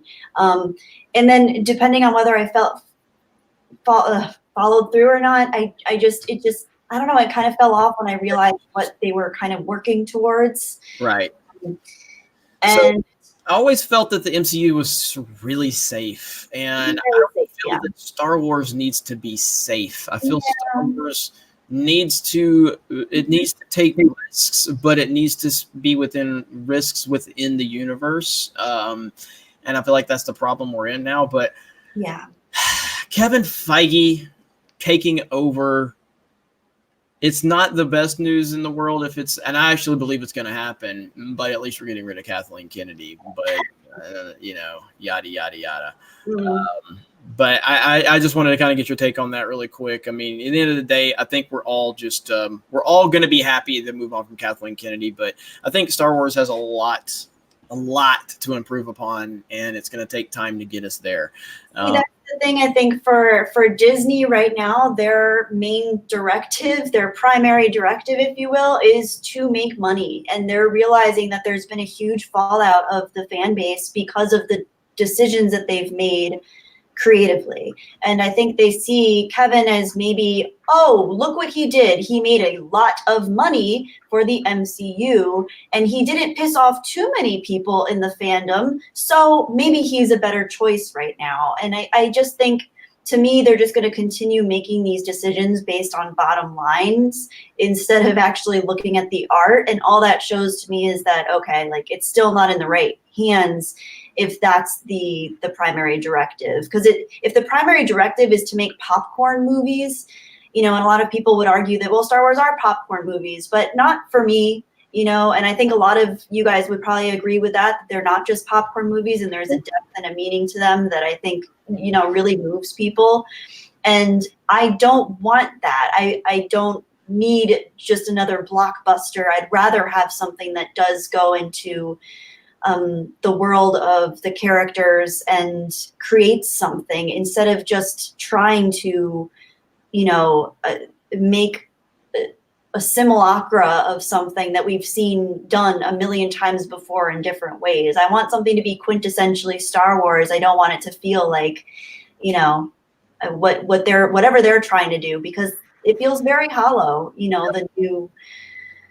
the new execution of the films that they're doing. And I think that's common just with movies in general now, because people, it's hard to get a director in there that really does have the true unadulterated passion for creating things when he knows what's at stake is an entire industry that's invested in him. So that's well said. Well said. Obviously. So we I just want to kind of reset things. Welcome everybody. Hello chat. It's Jeremy. I'm from Geeks and Gamers. I'm joined by people from the Geeks and Gamers team that you know and love. Gary from Nerdrotic. Hello, Gary. Hello, Jeremy. Hello, Kelly. Hello. And we have Jedi Bunny, Kelly, which this is her channel. This is the first time she's live streamed with multiple people on the live stream. So she asked me to kind of, host and take the lead of it. But you're going to see a lot more from Kelly in the very near future. I can promise you that. It's taken a while. It's taken a while for me to convince her to make more videos. And now I think she's finally gaining the confidence. And on a serious note, that's a testament to all of you She really appreciates all the feedback. I know this. I'm not speaking for her. I'm just saying, like, these are things I know. I know her well. She really appreciates all the conversations and the feedback that she gets. She is not here to get monetized. I'm here to get her monetized, though. She's not worried about it at all. She's really not. I know her. She's a genuine human. She's a great person. But I want to see her be rewarded for the positivity that she brings. There's a lot of negativity that gets spread by some asshole in a Star Wars hat on his YouTube channel with nearly 200,000 subs, and this bearded guy with this other big YouTuber. A lot of negativity by these toxic man babies, and we need more Kelly in our lives. I think we would all agree with that. Peter Hahn says Jedi Bunny for President 2024. Oh, no. Yeah, yes, that she could be our first female president. I'm okay with that. I'm okay with that. Got my vote. My vote doesn't count, but I would vote for you. I'm not a good decision maker, but I guess if you're president, you have a lot of people helping you with that. But no, not for me. Just not Jeremy. That's definitely cancel Jeremy on that one for sure. Cancel Jeremy. Did you guys see that video from Exaggeration Nation? So I've brought Jesse Exaggeration Nation onto the channel to do certain like social media stuff, and he had the best video ever. I got to show you guys this if I can find it. If I would stop tweeting so much. Here it is, right here. Watch this. This is great. For me, you guys know I'm a humanitarian. I try to spread good news, spread truth wherever I go. And truth is important, so anytime you get the opportunity, Captain Marvel sucks! Be sure to let people know what's going on. Hashtag Elite Army! Let them know what's happening. I'm missing. Cancel Jeremy! Even when you get an opportunity to spread the good news, you let them know. See? Pineapple pizza! That's great. Oh man. He's the best. He's the best. What an amazing tribute. That's just gorgeous. There's one more if I can find it. It's because I basically I told him and Drunk 3PO I gave him a bunch of like Geeks and Gamers merch because I wanted them to start promoting Geeks and Gamers. This is this one right here. This is great. I think our house is haunted.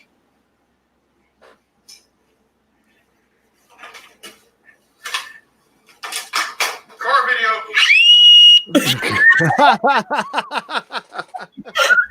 Scream. Scream sells it. Our video. It's so good. Slender Man, but for geeks and gamers. So we're starting to get such an incredible group of people here at Geeks and Gamers, and I'm so proud of the team and the people that we have here. We've got so many moving parts to this thing. I mean, it has gone so far beyond anything I ever imagined it would be, and we just keep growing. And I'm so happy to have the connection to people like Kelly and Gary and all of you in the chat, Stephanie and Ruthie and everybody here. It's such a great thing. And Stephanie, I know you're happy that I'm doing a stream with Kelly and I'm not dropping F-bombs because you're getting on me. You're like, always with the F-bombs, Jeremy, always. She's defending the pineapple pizza. What's wrong with pineapple on pizza, yo? Like, yeah, it's better than anchovies. Yeah, dude, I'm gonna order one right now. I'm hungry. I love pineapple on pizza. The pizza's not good for a 50-year-old though. So I'm not gonna order any pizza. There's drunk 3PO in the chat. You guys both look like babies. You're so young. We just act like it. That's all. Hey, is drunk 3PO? Yeah, there he is. Drunk with Kelly. Can I invite Drunk 3PO to the stream? Yeah, go for it. I love him. He's awesome. Let me get him in here really. Only if he fruit doesn't go with pizza. Sure it does. Pineapple does. I do like pineapple once in a while. I'm Californian. I mean, I've got flaws. Okay, I mean, you got to understand that. So yeah, once in a while, it's great. Not all the time. I think my dad's in the chat. Is Tom Harvey? That's not my dad's real name, of course, because he needs to have an alias. Hang on, I need to ask him. Your dad's in the chat. And maybe. Hi, Kelly's dad. Did a great job if you're here. Hi, Mr. Jedi Bunny. Mr.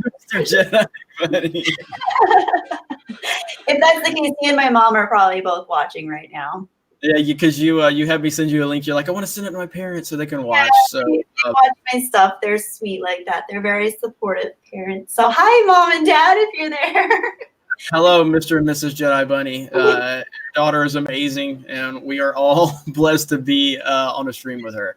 So, Yeah, that's pretty amazing. Somebody born with the last name Jedi Bunny became a Star Wars fan eventually. I think that's synergy, you know.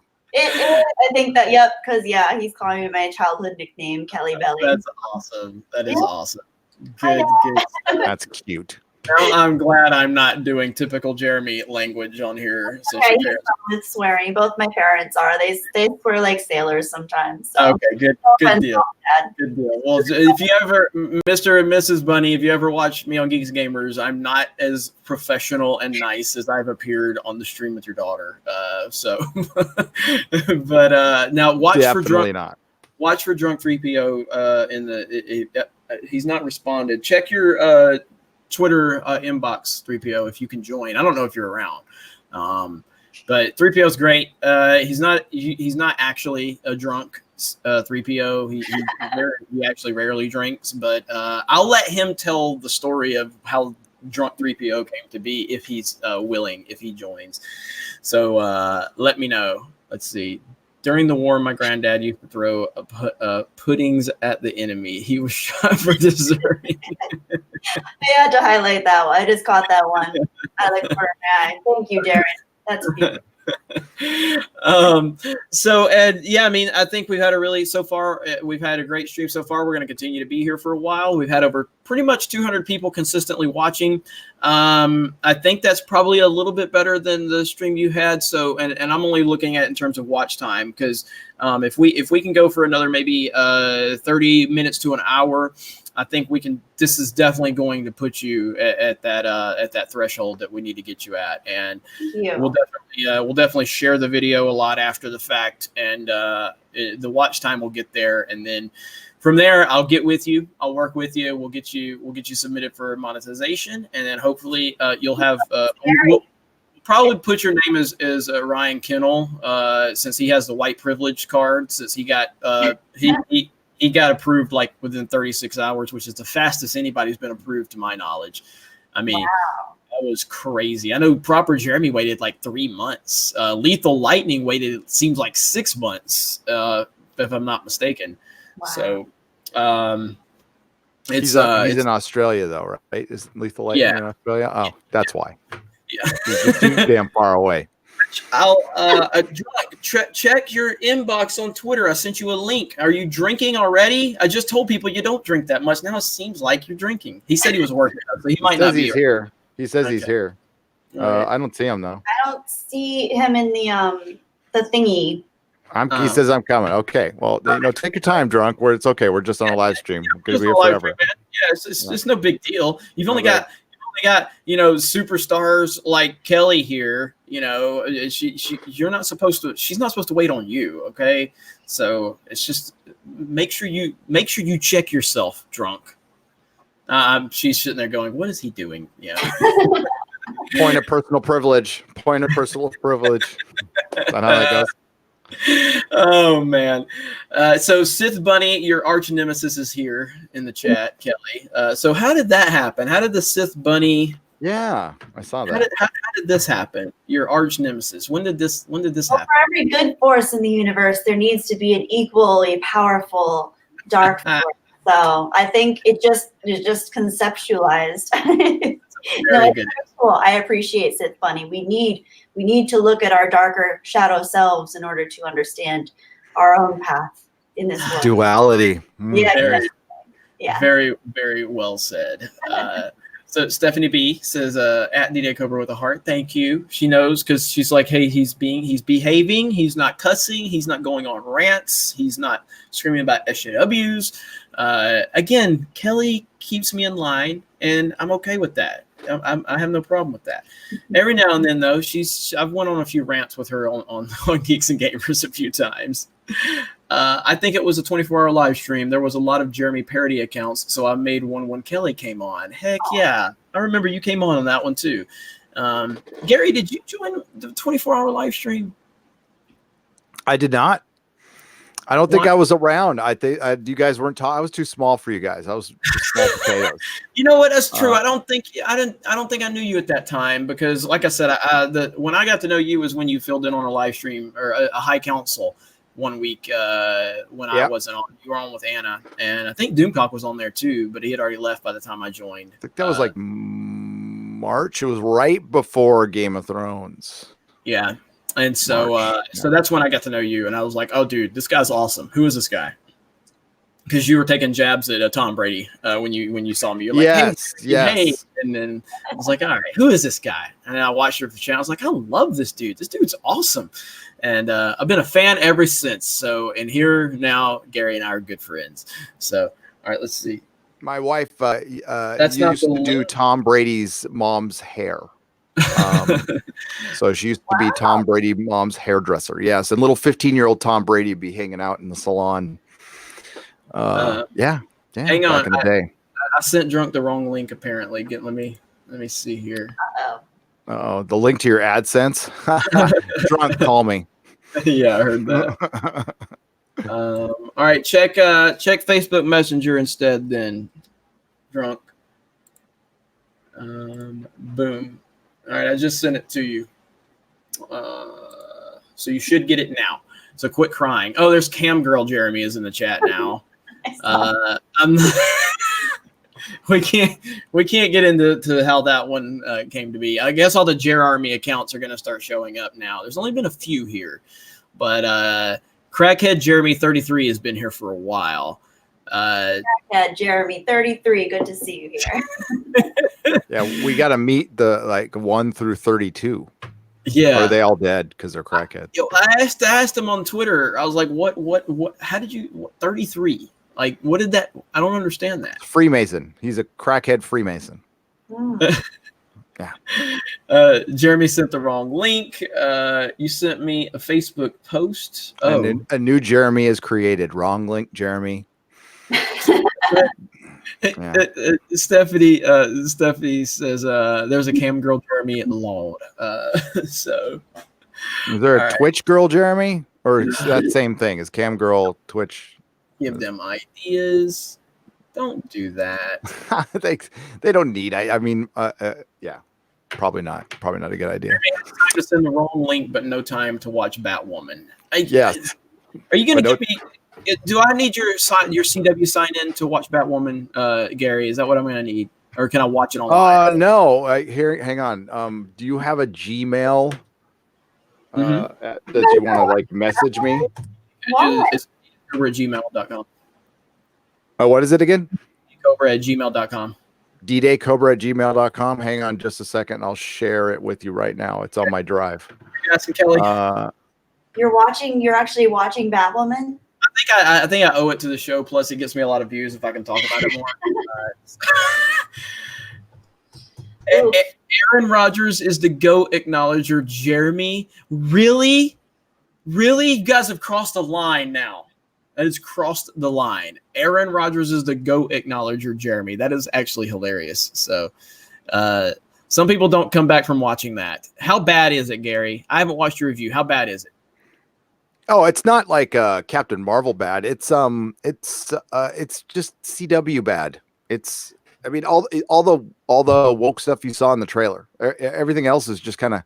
It's a pilot episode. I think it's probably going to get worse once the season gets going. But here, I just sent it to you. All right, cool. It's on the way. Can you highlight that Aaron Rodgers is the GOAT acknowledger, Jeremy? I just want to see that profile picture. This one? No. The actual account. The actual guy. Okay, hang on.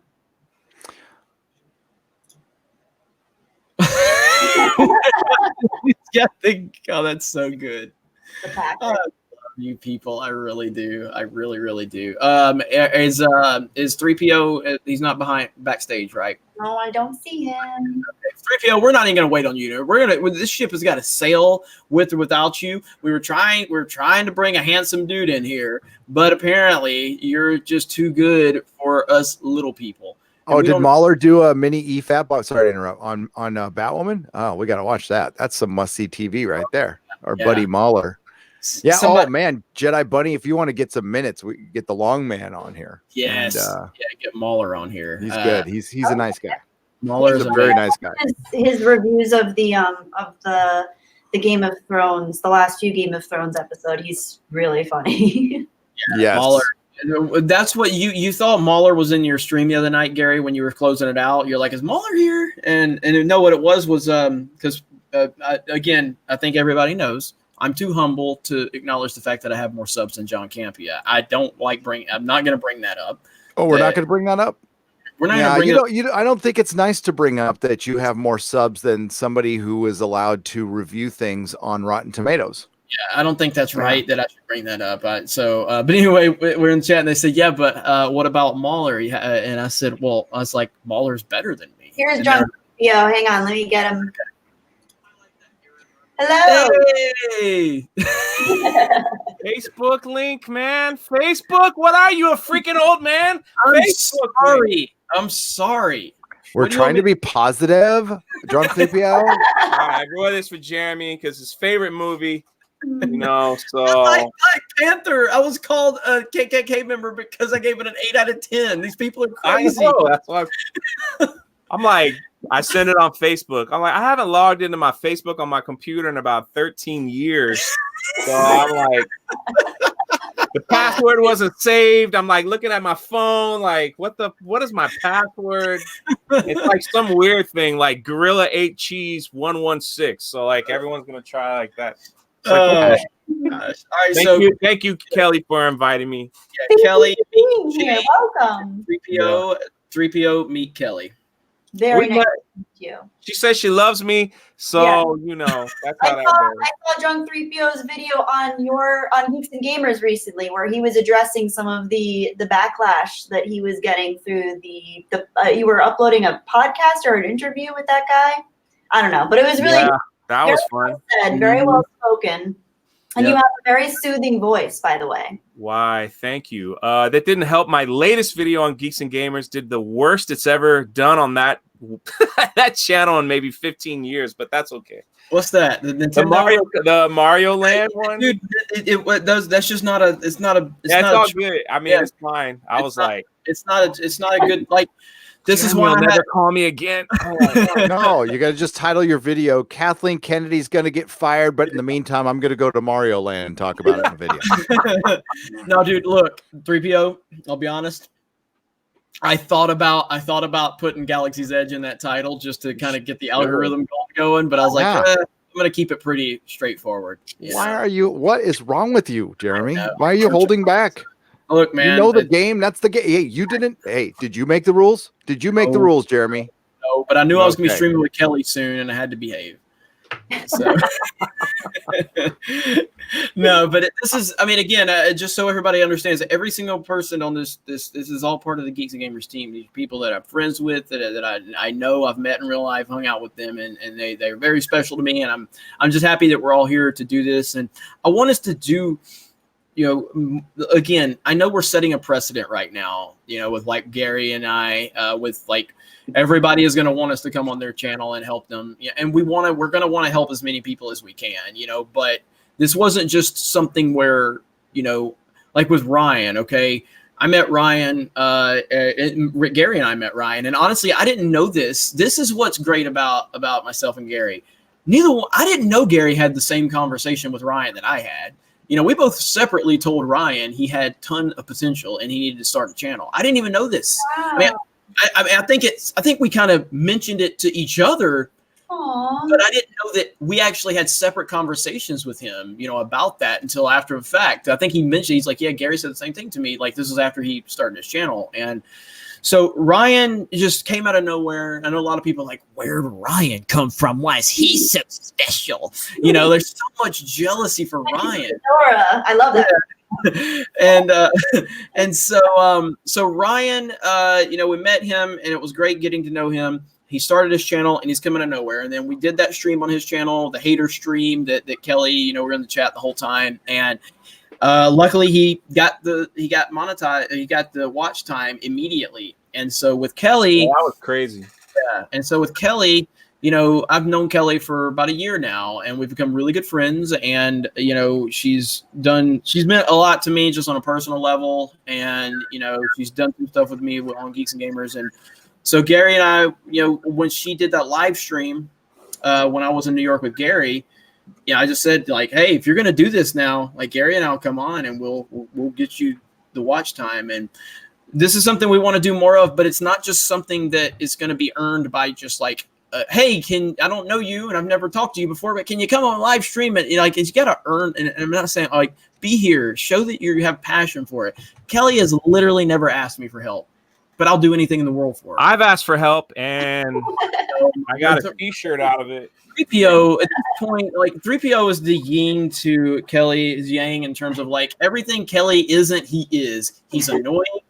Look at that. Well, he sends me. I live in Florida where it's 95 degrees and I get a hoodie. I mean, that thing, it ain't gonna. He abuses the right to have my phone number. He calls me at 3 o'clock in the morning. Hey man, hey, am I bothering you? Hey, what's up, Jay? I got this cramp in the back of my leg. I don't really know what's going on. I'm like, what does this have to do with anything? He's like, what's the meaning of life? Florida man, that's right. Exactly. Florida man. Exactly. No, but yeah, and like with Jay, I mean, he's I drove to Orlando. I've been telling you for a while, in all honesty. I mean, I've been watching you for a while, and I'm like, dude, this guy's got extreme presence. He's a good dude. He does a lot for charity. You bring a real positive force to. That's why Wednesdays are hard for me because that's when I do my free piano lessons at the community center. So yeah, he's a good. Yeah. To be honest with you, there's a lot this dude does that he doesn't talk about on social media that I know about, and that's the testament of somebody that's like he's not here to promote like this stuff. You know what I mean? There's certain things he does do that he promotes because it helps to promote it because you want to spread awareness. But there's other things that he does that he doesn't talk about publicly because he just does it out of the passion of his heart. That's a good dude right there. That's altruism at its best right there. But according doing good for the sake of podcast people, I'm I'm next to that guy who was in charge of Germany during World War II. That was my Dude, they went after him so bad. That's crazy. That was weird. Man, the Star Wars Explained thing was my fault because the Star Wars Explained people went after this guy who did put me on the podcast and then started bad-mouthing the Phantom Menace. Of course, I'm like, I tell the guy, I'm not going to tweet at him. I'm going to let it because I said if I throw a tweet and Jeremy or someone sees it, it's going to be World War III. Didn't have to do anything. Jeremy saw it anyway, and he was like, da, da, da, da, da. And then how they do it? And then they're like, Insta block. You know what? Let's block everyone who's friends with. Insta block. So it's just like, oh my gosh. And then she finally had enough of his crap and was like, you know what? Insta block Jeremy. Now she's selling that blockchain apparently to all Lucasfilm employees. Like, here you go. Here you go. You want to buy $50, man? You get all the good ones on this blockchain. Let's go. So. And this is a good segue to circle back around that Kelly smart enough to not have Twitter. She's smart enough to not have Twitter. Stay off that. Yeah. I limit it to an hour a day for promotion of the channel, and it's rough. Oh my God, it's rough. Good though. I mean, that's willpower, man. To be able to limit. See, that's why I don't really go on. I have social media accounts, but I don't go on because that was what I found was there's a varying levels. But good for you for being able to keep it down to an hour. Do you set an alarm? How do you even? I put the timer on, and I'm usually not on it. Usually it's like 20 or 30 minutes, but I don't engage in anything that's not positive. So I try to when people are retweeting me and stuff, it's just trying to acknowledge that all the love that I get, and that takes up all the time. It does. I don't have time to, people throw the turd rodic at me or whatever. It's just, that's fine. You're right. I'm a turd rodic. Totally right. I completely agree. There's always not going to argue. Always going to be people that find a way. Trolls find a way. I'm gonna call you that. Never heard that one before. Oh my God, yeah. Some guy kept he does it like every other day. It's hilarious. It's funny as hell. And Yeah, I love it. And oh, what is it? I don't know what he called. I forgot what he called Doomcock, but he made this whole animation of Doomcock's head exploding, and he looked like he worked so hard on it that I had to like it, and I had to tell Doomcock why I liked it. I'm all like, Doomcock, I'm not liking your head blowing up, but just nobody liked this guy's animation, and I had to give it some love. It looked like he worked like hella hard on it. So, oh man, that's great. That's great. Very erotic. Oh, dude, whoa! What? I'm blocked by Pablo Hidalgo. What? That's Jeremy's fault too, I bet. Yeah. Pablo Hidalgo from Lucasfilm, very prominent member at Lucasfilm, blocked me a long time ago. Does not like car videos. Very upset by my car video. I was not blocked like a month ago, but yeah, I'm blocked now. So Wow. he must be. That's what I looked out of curiosity because you said you threw. That they probably really did throw out the blockchains then, right? Gary, you were in a car video about a month and a half ago with me. That's true. That's true. Yeah, it started with Brian Young.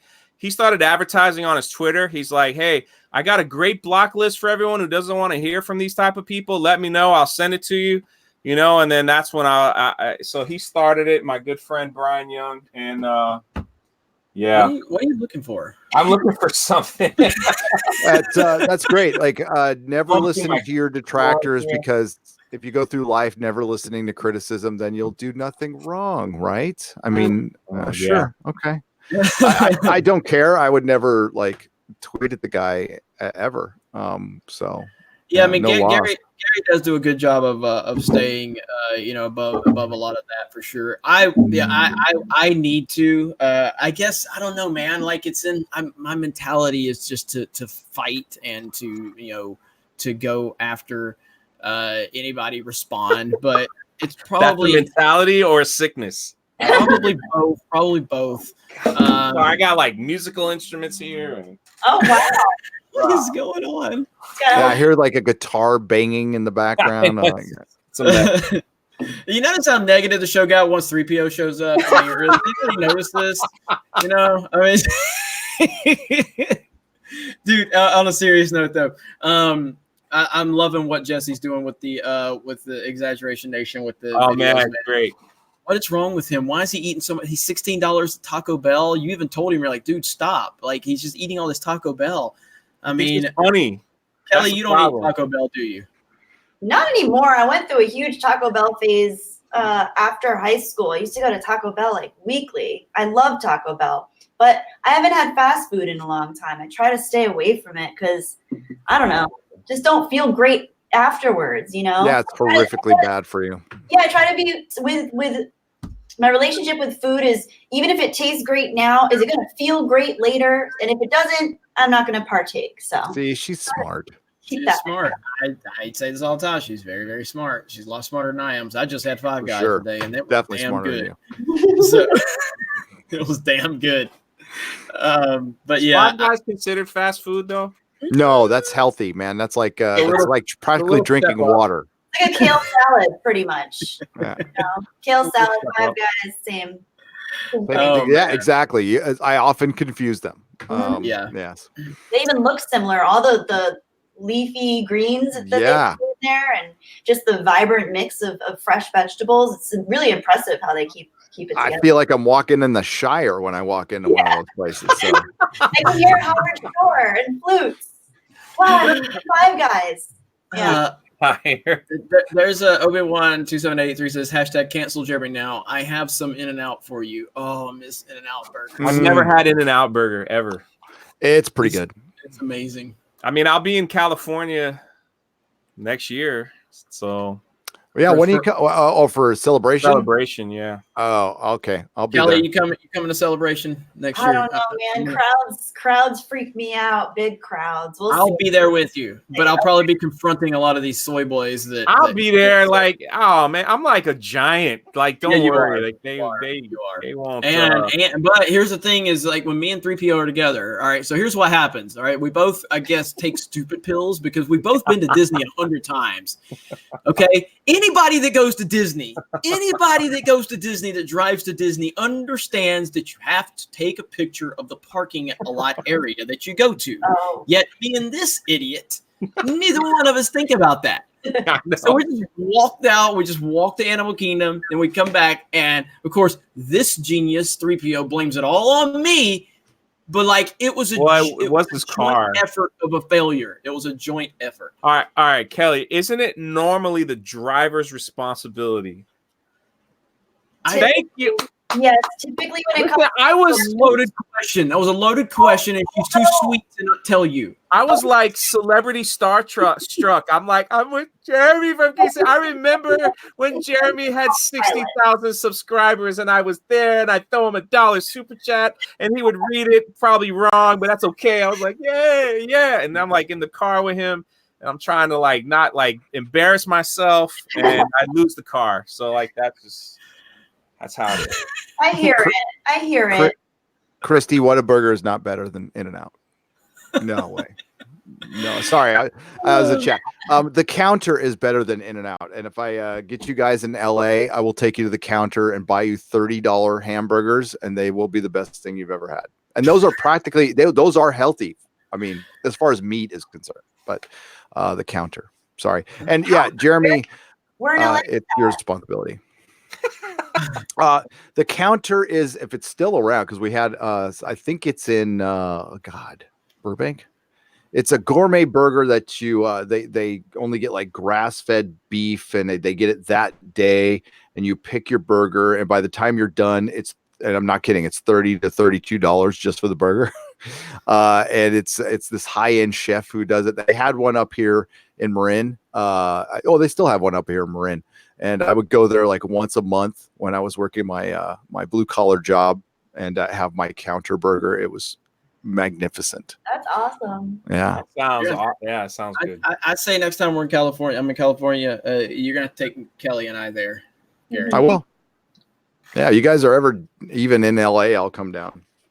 All right. So there you go. I don't know how that works. Anaheim is near LA.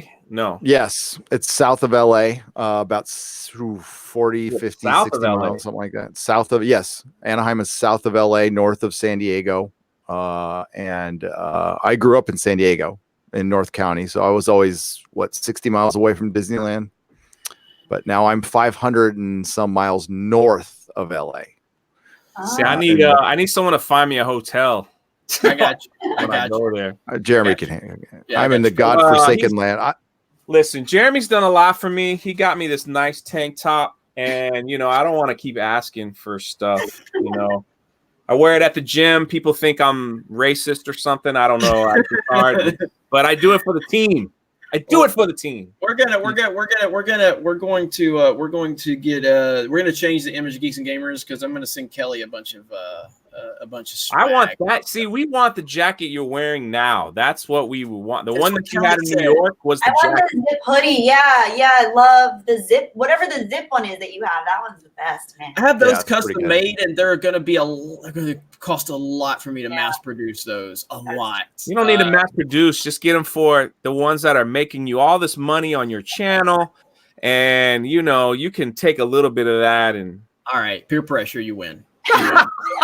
I see Mary never succumbs to the peer pressure. No, I'm just doing it to shut you up. Mary Mayhem said she thinks she's going to make a fool of herself the day she meets me. She's just going to go for the hug. No permit. Yeah, of course you're going to hug me. I hugged you, Kelly, didn't I? Did we hug the first time we? So, and then I think you were pretty nervous to meet me. I don't know why, Kelly. You were pretty nervous to meet me. I'm pretty nervous to meet most people. I'm just because I keep to myself so much. But I was happy because I had been seeing your videos for so long. It was exciting. And I just got into California, so it was a big deal. I was like, oh my gosh, I'm meeting Jeremy from Geeks and Gamers. It's exciting. And I got to save a dog to make me look so much cooler than I really am. The first few moments I meet Kelly, there's a situation with the dog, and I'm like, I'm totally looking a lot cooler than I really am right now, because I'm not as cool in person as I appear on YouTube. It's just not. He hugged me. Oh, some apple pieces. He hugged me too when we first met. He goes, "We hug here." You know how you do the bro handshake, and then you pull in for the grasp. That's what he did. It made me a little nervous because he was standing up. He had to stand up on the side of a curb to really get in there. And so then, like, you know, when you meet someone for the first time, it's that awkward. Do they prefer the heavy pat on the back? Do they prefer the grab hold? Do they prefer the grab hold and shake? You know, there's like 3 different types. I don't know. I didn't know, so I kind of gave them a little pat grab, you know, just to make sure it wasn't too much. Hybrid hug. Hybrid, yeah, that's it. So everyone's different, you know. Everyone's different. So now, Kelly, that was great, by the way. Kelly, so how do you feel about your first live stream on your channel? And I know you haven't hosted per se, but do you feel like you're going to be able to host these in the future with multiple people? What do you think? Oh, maybe one day. Not anytime soon. I still am working on the confidence angle, so we'll see. Well, I will say that I will always be here for you if you want me to help you host them, if you want multiple people on your streams. You can call me or text, whatever. Thank you. Whatever happened. Yeah. You guys, I appreciate you guys. I appreciate everyone in the chat. I'm just grateful for all of this, and it's just exciting, and it's weird to have like friends. I mean, obviously I've had friends, you know, growing up and in life, but it's really cool to have friends that I actually connect with on the stuff that I felt I couldn't really connect with people on growing up. So it's a really cathartic and beautiful thing. So thank all of you guys for being here with me, and thank you to everyone in the chat for being so supportive and awesome. And I see people having their own conversations in the chat. It's like we have a little village here, so it's really cool. And now tell me real quick, because we are probably gonna wrap this up pretty soon, but tell me and tell our audience here, like, what do you want to do with your channel moving forward? You've kind of talked to me a little bit about this, you know, about like some of the ideas. So kind of, you don't have to go into too many details, but and parents. Tom Harvey says, and parents. So, yes, and my parents, of course, is very important because I wouldn't be here if it weren't for them. So yeah. So what are you hoping to? Because it is going to be important. You know, there's so many different personalities that are connected to Geeks and Gamers. Some of them are very abrasive, like me. Some of them are not so abrasive, and then there's people that kind of fall in the middle of that. Like, what do you want to create with your channel? What do you want people to know, and what can they expect moving forward? What's in your mind? I don't have anything clear cut yet, but I know whatever it is that I end up doing, I want to feel genuinely connected to whatever it is that I'm saying, whatever it is that I'm creating, and whoever is watching and engaging with the content. So I think it's not going to be a big quantity type of thing. Obviously, I love movies, and I have a lot of other interests too. And I'd love to just really, you know, but I guess engage with the world in a way where I'm connecting to people and we're seeking out similar types of understandings of the world. So whether that's to do with film, whether that's to do with music, philosophy, psychology, any of that sort of stuff. And I think it's going to be more, I don't fancy myself any particular type of streamlined content. I don't know. I just feel like I've always been more of a free spirit when it comes to pursuing things. So I can't imagine my channel being like a brand by any stretch. I think it will just be more of like a conversation that can be ongoing with other people and humanity. That's a good answer. It's a good answer. It's and you know, I've talked to you a little bit about it, about how you want to shape it and how you want to mold it. And obviously, you know, I'm here, and anybody else on Geeks and Gamers team, we're going to be here to help you out. Any questions you have, any troubleshooting issues like that.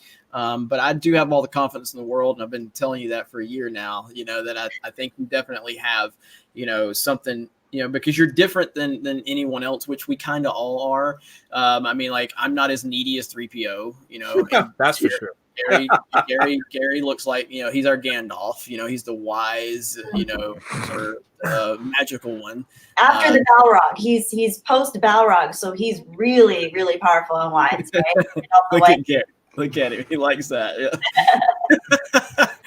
I did not travel through fire and death to battle wits with a witless worm. Sorry, not you. That's just the statement. Worm tongue. That meme was amazing, though. As you as Gandalf and Jeremy, what was he, Frodo, or was he Sam? I think I was Frodo. Or was I? Yeah. No, you were Bilbo. That Was was that from Bilbo? that was from The Hobbit. Yeah. Even better. So Yeah, that was brilliant. Well done. Who did that, by the way? I don't remember. We're supposed to give him credit on Instagram. But, Yeah, I don't remember. so, Kelly, and that's a great attitude to take towards your channel. That's what I did. Somebody actually pulled sound and shot it to me privately the other day where I'm sitting there blathering in a live stream about a year and a half ago going, this is just a hobby, you know, and I'm never going to take it seriously. I'll never quit my job. And yeah, I quit my job like a month later. But yeah, you know, be yourself. Finding your voice, which is something you can do.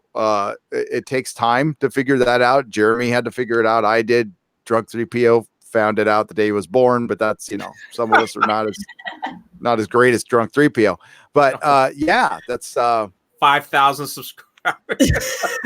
Hey, you got there faster than I did, dude. So That's true. Right, you did. You got there faster than I did too. All right. All right. No, you're doing nothing. fine. You got nothing. Thank you, Gary. That honestly means a lot to me because when you say like finding your own voice, that's something that I still struggle with in the real world, and finding it on YouTube is a whole nother bag of tricks. So thank you. I appreciate that. You're welcome. And maybe it'll help, you know? You know what's cool, Kelly? What will happen is it'll just fall into your lap. I never thought in a million years I would make so many Galaxy's. Everybody else is making Brie Larson videos. I started making Galaxy's Edge videos, and then now it's been everybody comes to my channel to watch the latest news on It's just been kind of a thing, and since I live like right next door, it just kind of worked for me. So I think that's what will happen. You just start doing it, and then yeah, I mean there'll be certain topics. Some will fall in your lap, and you'll just be like, "This is cool." Yeah, and I definitely, and I know, like, knowing her, I mean, like, I know she's here she's here to have that, you know, she wants to stay connected to her audience. She wants to stay connected to the individuals. She will read the comments. She will respond to them. You know, that's just the type of person she is. And, but I do think she's got a bright future. She's going to have a different channel than a lot of people, which I think is important. It's very important to have, you know, a different take and a different personality. And I mean, like right now, there's 247 upvotes to no downvotes. Now, now that I say that, there's gonna be some downvote. But you know, regardless of when that happens, because they hate me, they don't hate her. Because how can you hate her? You know what I mean? I still get plenty of downvotes. I get plenty of downvotes. It's so funny though, because I want to know. I just want to understand why, so I can work on it. Like that's how my mind works. It's like, okay, if you don't like something, unless it's something like that's just crazy and you can't change, but I always want to try to understand where people are coming from, because that's just how my mind works. I always try to figure people out and understand. And I want to be a better person because life's short, and I want to live the most fulfilling, meaningful life that I can, and help other people do that too, if possible. So when I see downvotes, I'm just like, just explain, like, let me know why. I'd love to hear the actual criticism. You know? Somebody downvoted. Was that you, Sith Bunny? It was Sith Bunny. Sith Bunny. Downvote for being my nemesis. Oh. But that's not an actual explanation. You know, yeah, okay. At least she copped to it. Or she, I'm sorry, it could be a he. I don't know. It could. Oh my God. I have no idea. Oh my God. Rashid, the cab driver, is here now. No way. Oh my gosh. No, they took a screenshot of his face. Oh, that's hilarious. They got it. Wow. We did it. Oh my gosh. Did you guys see this? Kelly, let me see if I can help you with a screen share. So I am sharing my screen. Do you see a prompt to let me? Yeah, cool. Okay, so share. So hit that. Okay. Now look at that. Look at this. Oh, somebody did that. That's from Xevious. Rashid got Cecil hanging out the back. Look at Cecil's mask. That is great right there. I love it, man. Oh, that's awesome. That is awesome. So please go retweet that. I retweeted it, so you guys can check that out. That is great. So I love that. But now, so you see how to do the screen share, Kelly, and then there's a lot of little other tricks you can do with this when you're streaming with multiple people, or if you're streaming by yourself. But you'll definitely figure it out. But like I said, anything you need, I got you. You know that. Thank you. So. You guys are all awesome. Thank you. And Jeremy, you've been there for me for so long now, and you've always believed in me, and I cannot even express how grateful I am for that. You pay it back in being a good friend, and I talk to you about a lot of stuff, and I've always appreciated your perspective. You don't treat us like that. What the heck? Yeah. Still waiting on my contract that I keep hearing about. How about this? It's true. Jeremy's awesome. I know I tease him a lot on Twitter. Some people actually got mad at me. They're like, "Are you and Jeremy feuding? What's gonna happen?" And I'm like, yeah. I mean, I just want to see what happens, honestly. So don't take my Twitter seriously, people. I mean, serious. We're gonna have to go into the Geeks and Gamers HR for misusing our pronouns with Sith Money. I'm gonna have to watch 8 hours of video. 001. 001. It's like binary code. Mary Mayhem says, "Alrighty, guys, got to bounce. I go live in 10. Have a great stream." Well, Mary, you have a great stream too. Bye, Mary. We will. I'm on that show. Are you okay? And if I didn't have some stuff to do here in a few, I would have. I'll try to hop in the chat and say hello to everybody. And Mary, we're going to be talking. I'm going to be working with you on some things and trying to, help you out with your channel. Not that you need help. You're doing a great job, but, we've definitely had those discussions, and we're going to make that happen. People don't understand this. Mary was like commenting on Geeks Gamers videos when we had I want to say 5,000 subs, man. She was there from the beginning, being super supportive. She can confirm what we're around the time, but I remember her from the early days. She commented on every video, and she's just always been right there for me. So I've never forgotten that. A 3PO shows up oh yeah, Jeremy's got 100,000 subs. Hey, what's up, Jeremy? Mary was here at 5,000. Yep. Gary shows up at 80,000. Mary was here at 5. Yeah, I was a little too early, to be honest with you. I should have waited till 200,000. But I was thinking that too. I was like, I don't want to really be on the channel till he's at least, hello Greedo status. That was my original goal. Yeah. I mean, it's we're not supposed to talk about him passing up John Campea, but I thought that was that was okay, passing up John Campea in subscribers, because I don't know if you guys heard that or not, but Jeremy passed up John Campea in subscribers from Collider. How dare you say that? How dare you? And beats him in engagement too. I'm being positive. My channel, and all you guys do is criticize. I'm doing my walk to thought videos now. Okay, the walk to thought videos. Is that what they're called? The thought videos? Yes, walk to thought videos. That all by myself. Thank you very little. I'm doing my best. What is happening? I gained 10 subscribers last week, and I'm gonna catch you, Mr. Jeremy.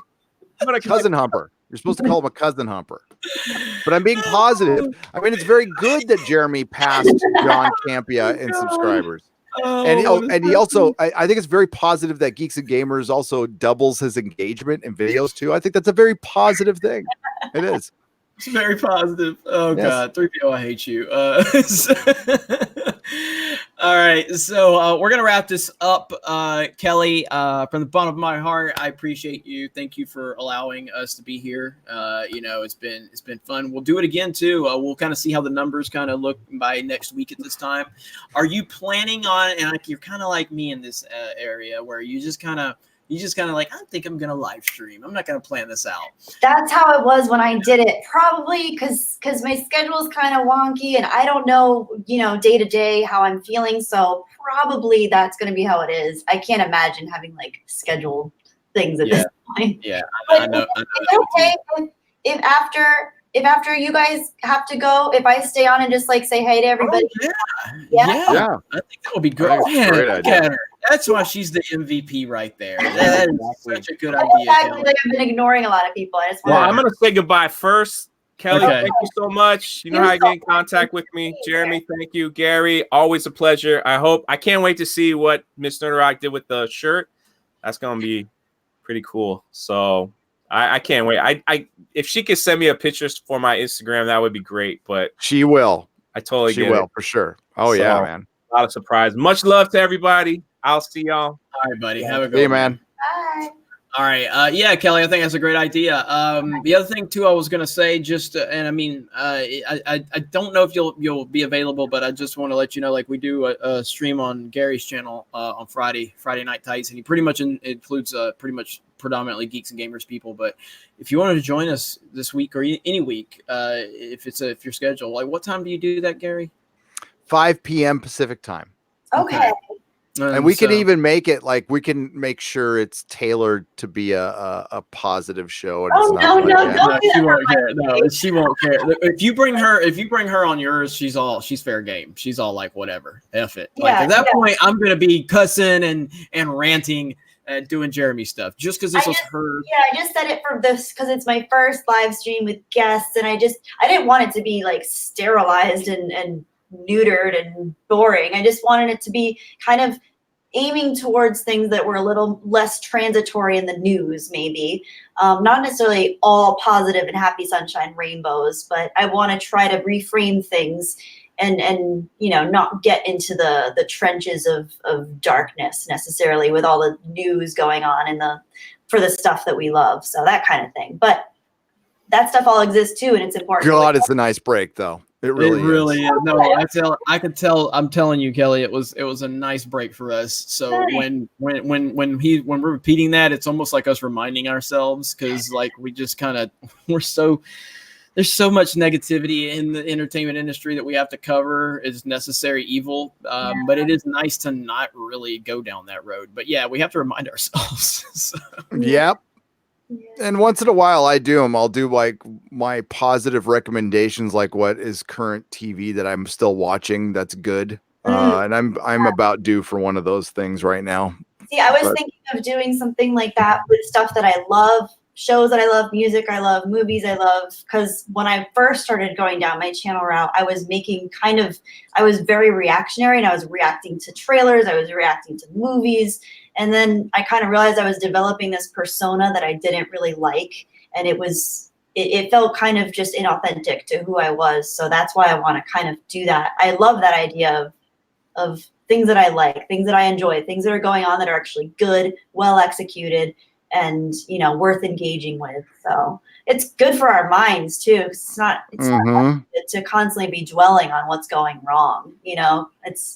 It's natural in a lot of ways because I think we always, as humans, as anything biologically alive, we're going to search for discrepancies in our environment and things that could be negative because that's critical to our survival. So even from like an evolutionary perspective, it makes sense that people tend to engage more with negativity. That's why it's so popular, and that's why I get so many clicks, is because people like getting upset because it engages that primal reaction.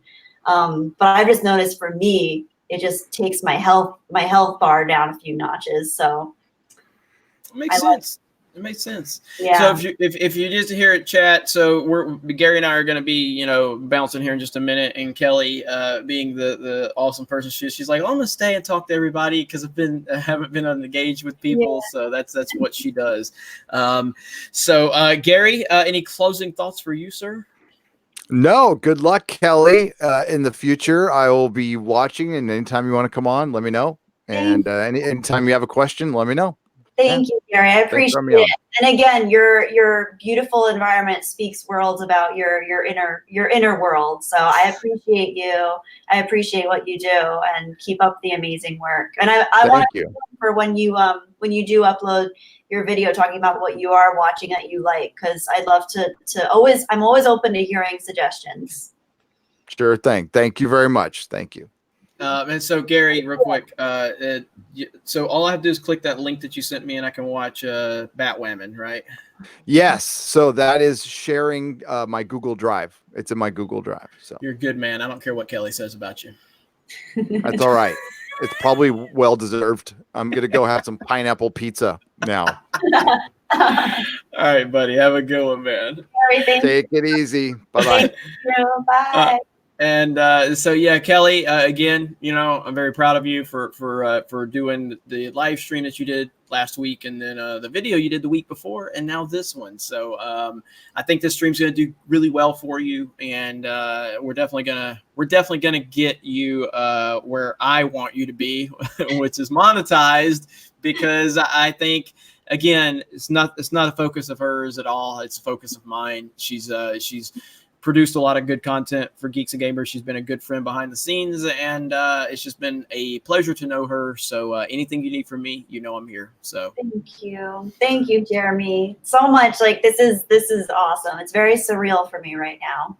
Yeah, and it's nice that your dad's here in the chat. So he said, "Nice meeting you, Gary." And Tom, it's, again, you did a great job. And I'm honored to know your daughter. So I'm gonna bounce. Real name. He's using an alias. No, I know. I can say Mr. Bunny. I can say Mr. Bunny. So I'm gonna leave. If you have any questions, phone call away while you're streaming or anything like that. And then if you're free later, give me a call. Something else unrelated I want to talk to you about. Okay, sounds good. All right, we'll go from there. So now, when you end the stream, if you look up top, does it say end stream or in broadcast? Yeah. In broadcast. Okay, so when you hit that, there's like a 5-second delay. So once you hit it, there's still going to be like this awkward 5 seconds that everybody's going to be looking at you. So you just so it'll prompt you when it says in broadcast, and then you just want to hit leave studio on the bottom, and then that way you're completely ending it. Mm-hmm. And if you want, you're giving me instructions at the end of Jurassic Park, towards the end of Jurassic Park, when you're reading the layout of what the button I need to push to close the blueprints. That's perfect. On. Gray Force 11 says Kelly brings back all the positivity that Cecil live streams drain away. That is so perfect. And Thomas says, great stream. Good to see you here, Thomas. Good friend, Thomas. You took me on a tour of Fenway Park, and you took me around Boston, and that was awesome. I love Boston. It's cool. It's a great city. One of my best friends lives in Boston. Yeah, so, definitely. Thanks, Thomas. Jeremy has time to monetize Jedi Bunny, but no time for the High Council. # cancel Jeremy. Perfectly said. I'm going to leave on that note. And anyway, if you need anything, because I know this is the first time you stream with StreamYards, just pick up the phone. And I'm going to put it up. I'll be listening. So. Okay, thank you, Jeremy, so much. All right, I'll talk to you later. I'll talk to you soon. All right, bye. May the force be with you. You too. Bye. Bye. Hey, guys. Okay, it's just me now. Okay, I know last time you guys complained about light, so let me get this giant orb off my face. Hi, Lord Arnold. Hi, Larry Ungoliant of Avatar. Mark the Cyborg, Little Man, Dad, Mom, the good Tom King. I'm saying hello to everybody.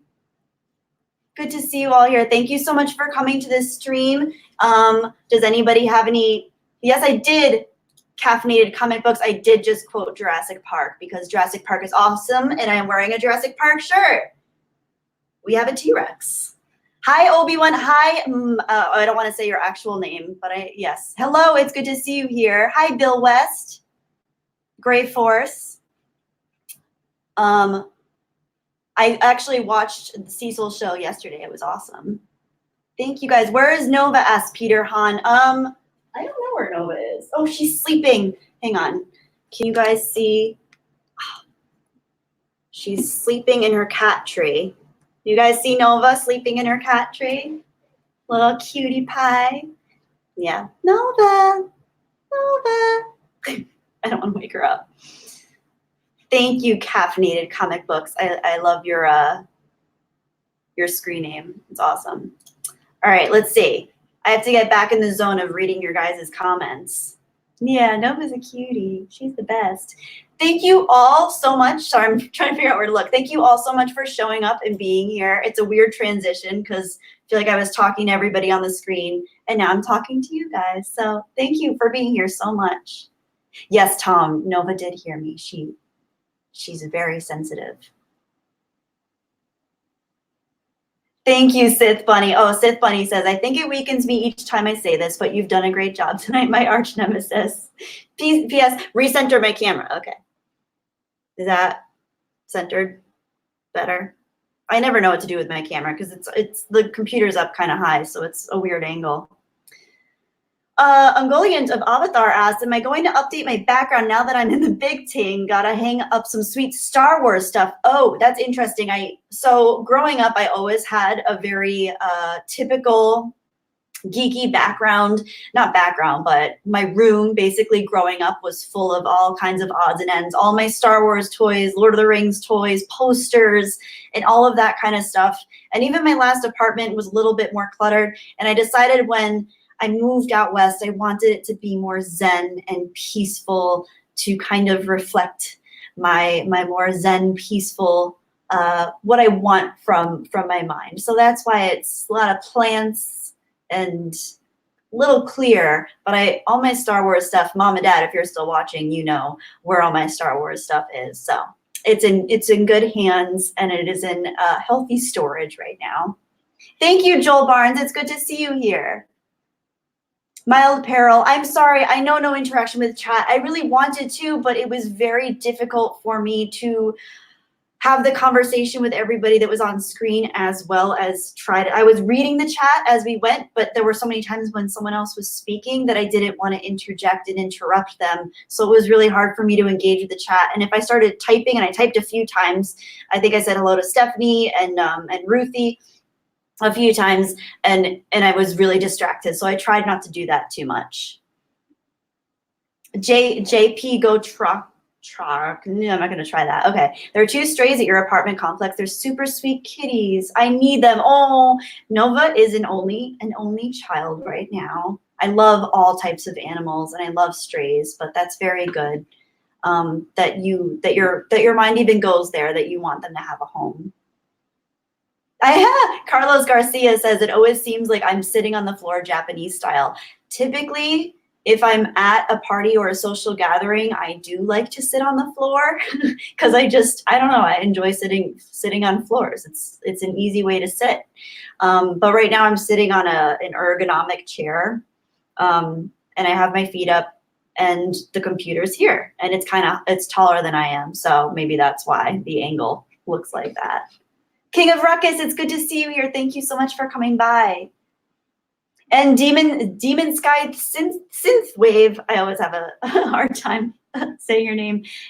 Yes, I briefly heard that news about Rian Johnson and not being solid on his future with Star Wars, which is very interesting, and we shall see how that pans out, because Lord knows the things the press reports doesn't always line up with reality, but we'll see. We'll see where that goes. Thomas Gilkey asks, dogs or cats? I love all animals. I grew up with dogs. I also grew up with birds and frogs and turtles and iguanas. I just love all types of animals, but I'd have to say, because I am more introverted and because I just love cats and they're awesome. I'm a cat person by lifestyle, but if I had to choose, I don't know. That's a tough question. I love all animals. I think they're so different, and it's hard to compare cats with dogs because they're both awesome.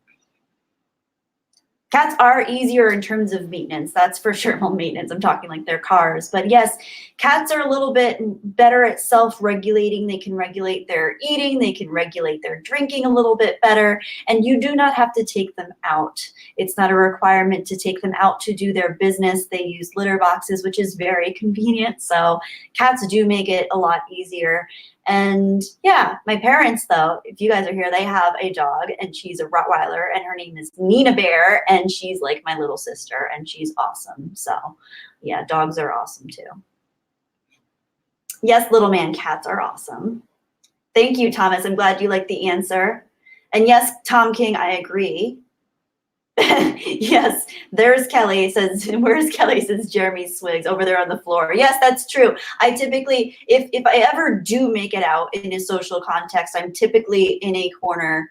And if it's comfortable enough environment, I will be on the floor. And if there are any animals present, I will be with the animals. So DJ Fox, I love my pup. Yes, I can see from your screening that you have a beautiful, what looks to be a white German Shepherd.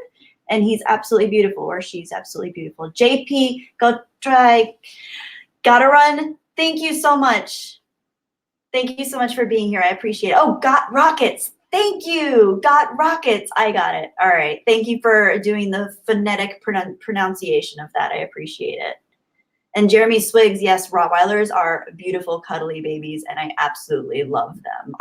Rottweilers are goofballs, and they got a totally bad rap by, you know, it's funny because they're always used for in like films as the junkyard dog, the mean, angry junkyard dog, which they definitely have that side to them, especially if that's how you're training them. But they're also the most lovable mush bears in the world.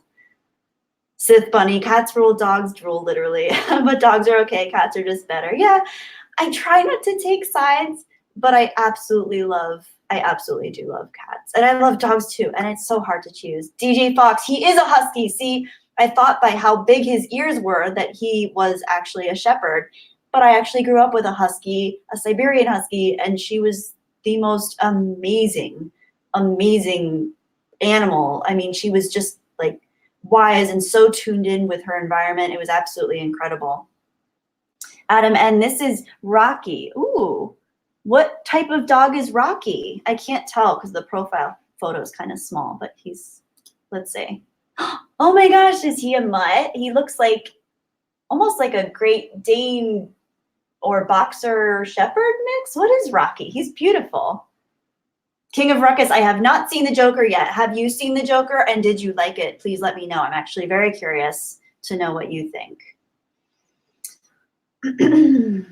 Carlos Garcia says, I agree with Kelly. If you're somewhere, there are pets, they'll try to be there with them more than with people. Yeah, that's typically how I feel, especially if, okay, so let me know if you guys can relate to this, but one of my biggest pet peeves in a social environment is when you're out. And it's great if you can just have a connection and a back and forth conversation. You're getting to know someone and you're sharing some of your own life experience. But then is it like the worst when you're talking to someone and all they're doing is talking a mile a minute about themselves and their lives? I mean, it's just, I guess that must be such a cliche now, but that's when I try to like pivot and run away. And it seems like there's so many people like that, but ironically. Adam, and he's a shepherd and a boxer. He's beautiful. That's awesome. Okay. Vincent Keith. Okay, I just learned I can highlight comments. Vincent Keith says, oh, Nova just woke up. Hang on. Cats spend too much time communicating with the mothership. Hi, Nova. Hi. Hi. So this is something really cute that Nova does. When hi, Nova. When she's sleeping, she'll sometimes wake herself up and be totally freaked out that she's not with me, and she'll start meowing and come over, and it's really, really sweet.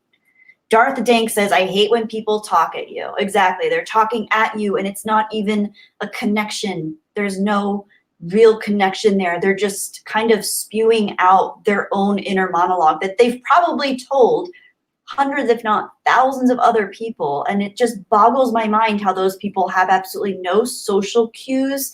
Like, I think no, I shouldn't say most people, but I try to always read other people's social cues and their nonverbal communication and see whether they're actually interested in what I'm saying before I continue. But those types of people, it's like they have no. And sometimes those are the people that'll actually break eye contact with you and just go into a monologue. It's really interesting from a psychological perspective. Yeah, they're just waiting for their turn to talk. Exactly, Sith Bunny. Lord Arnold, you have 3 cats, a pet, 3 turtles, bird, and a drunk neighbor. That's awesome. Okay. I love pit bulls. They're amazing dogs. They're so sweet. What type of turtles and bird do you have? I grew up and I had red-eared sliders. I should go through all my pet names that I had because they're very geeky pet names. My first fish, or some of my first fish, were Arthur and Guinevere, because they were they had like little swords on the end of them. They're really cute. Well, not swords, they're fish, but their tails, the end of their tails were shaped almost like a sword. So I thought, oh, Arthur and Guinevere for the male and female.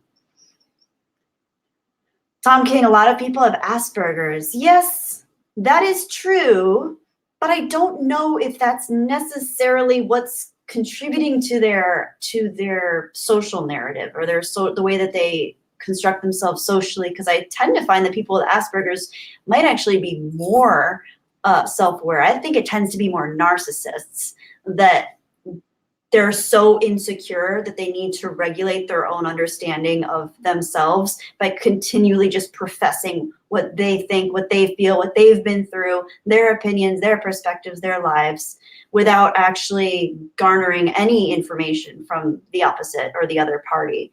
And there are two different types of narcissists. There's grandiose narcissists and there's vulnerable narcissists. Vulnerable narcissists tend to be a little bit quieter, more reserved, whereas grandiose tend to be much more vocal and out there. So I think when we're thinking of those types of people, it tends to be more grandiose narcissists. They're more outgoing. Yes, not reading social cues is a fundamental aspect of Asperger's. That is true, but they're very sensitive, I've noticed, too. I've worked with kids with Asperger's, so I've noticed that they tend to be very sensitive to other people's, maybe energy is more the right word, but I don't know. Yeah, Aspies, I didn't say that. Little Man says that because apparently you also identify or you can relate to the experience of someone with Asperger's. And yes, unfortunately, narcissists are drawn to those types of people because they see that vulnerability and they see that kind of openness for pushing oneself upon them and one's energy and belief systems. And yeah, they go for it. It's a very interesting dynamic. Ungoliant of Avatar, you have a bearded dragon. Yes, bearded dragons are awesome. I love them. They're one of my favorite reptiles. They're really, really beautiful and cute. Okay, hang on. I wanted to get back to the comment about, oh, Sith Bunny, you had a pet snail when you were 8 and you accidentally stood on him. I'm so sorry. That must have been really traumatic. That's awful. King of Ruckus, you saw the Joker 2 nights in a row, so you must have enjoyed it. I don't mind slow burners. Okay, so King of Ruckus is saying it's a slow burner and not for everyone. But if you don't mind the pace, you'll probably like it. That's awesome. Sorry, I'm trying to keep up with comments. I'm doing my best, guys. Velcro, what a ripoff, says Darren Graber. That's good. Mikey Woods, Joker, I think I have some form of Asperger's or I'm just a social introvert. Yeah, a lot of times those things can go hand in hand, as well as things with people on the autism spectrum, I believe.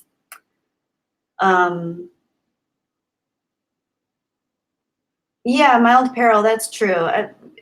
That's the thing. All of these things are on a spectrum, so it's hard to say what one type of person is or isn't, and to categorically put someone in a box, I don't think is ever really healthy because people are just very complex. I always say that. It's like my catchphrase. People are complex. Sith Bunny, I'm so sorry. Rest in peace to your snail.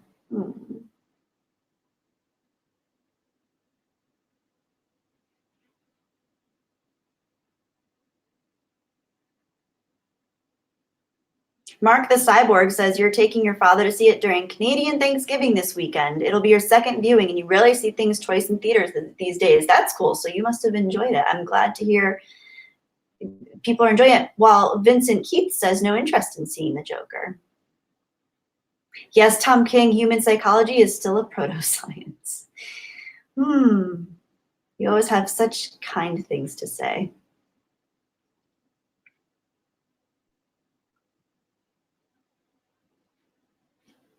Does anybody have any questions or anything in particular you'd like to bring up? Just because I'm having a hard time keeping up with comments, and I would love to get back to some of you. I know this has kind of been it's weird for me at least. It feels very surreal, the chat, keeping up with it now after having been favorite color. Oh, my favorite color would have to be somewhere between green and blue, if you can't tell, because there's just green and blue everywhere now that I mention it. Did I ever get an answer on what kind of turtles you had, by the way? Who said that comment about you had turtles and a bird? I would like to know. Florida softshell, red ear slider, and Eastern box. That was Lord Arnold. That's cool. Okay, Eastern box. I I had 2 red-eared sliders, Lily and Dipper, and I actually had a baby snapping turtle growing up that a little girl had brought to school. And I was like, oh no, you cannot keep this. He was a hatchling. Like, he still had his yolk sac on the bottom of his shell. So for those of you who don't know, when turtles are born, they have something called an egg beak on the tip of their little beak, technically, and on the front half of their shell, they'll have something called a yolk sac. And if they have both of those things present, or even one of those things, that means they're a hatchling within a few days old. So this little girl had brought a baby hatchling snapping turtle to the school. So I was like, okay, we're going to take this. And I took it home and I raised him or her. It's hard to tell what gender turtles are until they're of mating age. So I wasn't able to tell what gender, but I named him or her Snapple, ironically.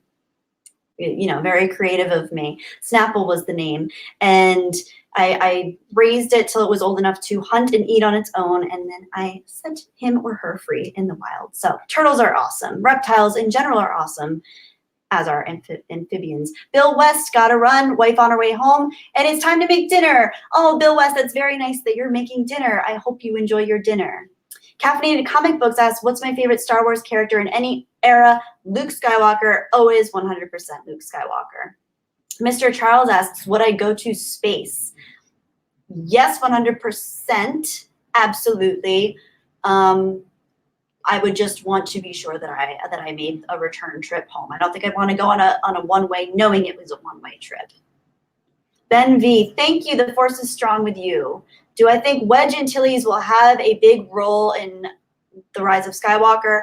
Probably not. They're probably just dragging him up to make use of the character and to bring in some interest from the OT fans, because they know that they did us dirty when it came to our original trilogy characters. So I'm sure that he won't be treated well as a character. I doubt we're going to really get any true investment in him or any kind of storyline or arc. I really highly doubt it. If they treated Han Solo and Leia and Luke the way that they did, what are they going to do with Wedge? I mean, like, I don't know. It's unfortunate, but yeah, we'll see. We'll see what they do. Oh my gosh. Okay, good. You guys are asking some great questions. Mild Peril, any thoughts on 2nd season of Haunting of Hill House? I am very intrigued. I really enjoyed the 1st season. I know that it's going to be an anthology series, so the 2nd season probably won't have any real relation to the 1st season other than probably existing within the same shared universe. So we'll have to see. I'm very interested. I hope it doesn't take place in the same house, just because I feel like what more could we really explore with that? I'd really like to see another family or another dynamic explored, but we'll have to see.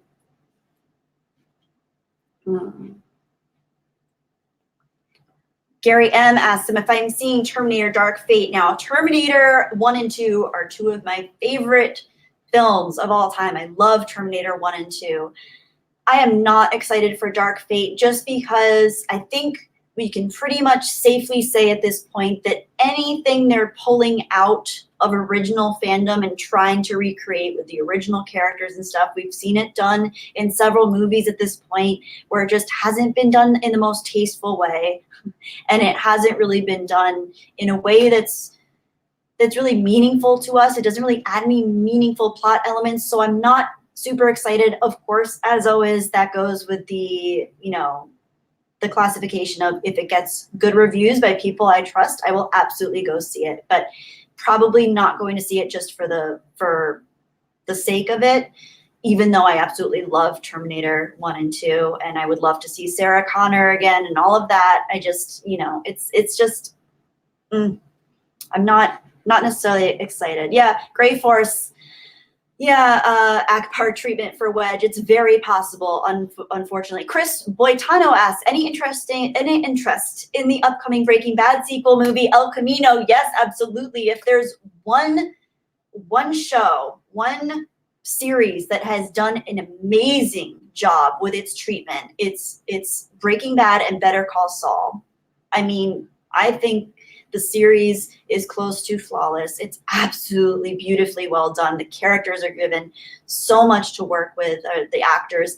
It's great, and I have very high hopes for El Camino. I'm very excited to see it. It's coming out very soon. Yes, I will be watching that, and if it's good, maybe I'll even do like a little talk about it, which would be awesome.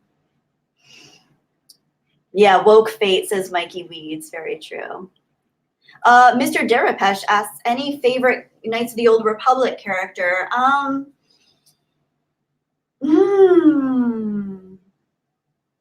mean, is it Dark Revan? Is that, I don't remember the names now that I'm thinking of it. I don't know if I remember the names. I have to go back and explore. Madness Productions, you're still learning, or you're learning, haven't done your first live stream. You will. And I'm still learning too, and it's intense and it's weird, but it's great. And the cool part is being able to keep up with comments and actually hear what people are saying and talking to people. Mild Peril, any movies released that I'm excited for at the moment? Also, I'm a natural live streamer. Thank you. I appreciate that. I'm just trying to make sure that I stay connected to you guys, because that's why I'm here. That's what's, that's what I love about this, and having a community and people to actually talk to about these things. Any movie releases I'm excited about, other than El Camino, which is the Breaking Bad movie, coming out sometime soon. I'm not so much, I can't think of any film that I'm super excited about. More series. There's an amazing series that my friend Patrick told me about. Shout out to Patrick. I don't think he's here tonight, but it's called Undone, and it is Amazon. I think it's an Amazon original series, and it is phenomenal. I absolutely love it. Don't give any spoilers because I haven't watched the whole thing, but I highly recommend it. It is beautifully done. And Bob Odenkirk is in that as well, and he plays Saul Goodman, or Jimmy McGill, depending on, whether he's using his alias or not.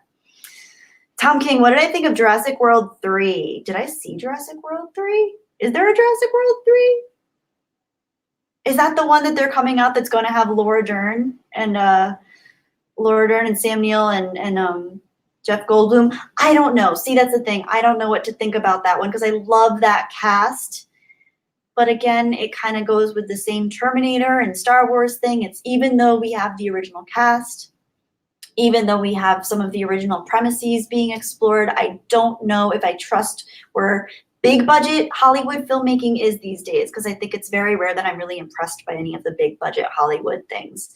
They can be fun, they can be entertaining and exciting, but it's very rare that I feel like I'm actually moved by things the way that I was with a lot of the original series. So we'll see. I mean, I would love to love that, but who knows? Yeah, it's not out yet. That's the one that's coming out. Mild Peril, yes, Better Call Saul is so good. I love Better Call Saul, and I hope they come out with the new one soon. I know that they were doing El Camino, and so there's a lot going on. There's a lot you can't put that much pressure on a production, especially with the quality that we're getting. Gary M, favorite bad movie? I get that question a lot, surprisingly. So I love Hocus Pocus. Hocus Pocus is my favorite Halloween movie, I would have to say, and technically that is not. It was critically panned, and I'm pretty sure critics really hated Hocus Pocus. I know there are others, but I can't think of them off the top of my head.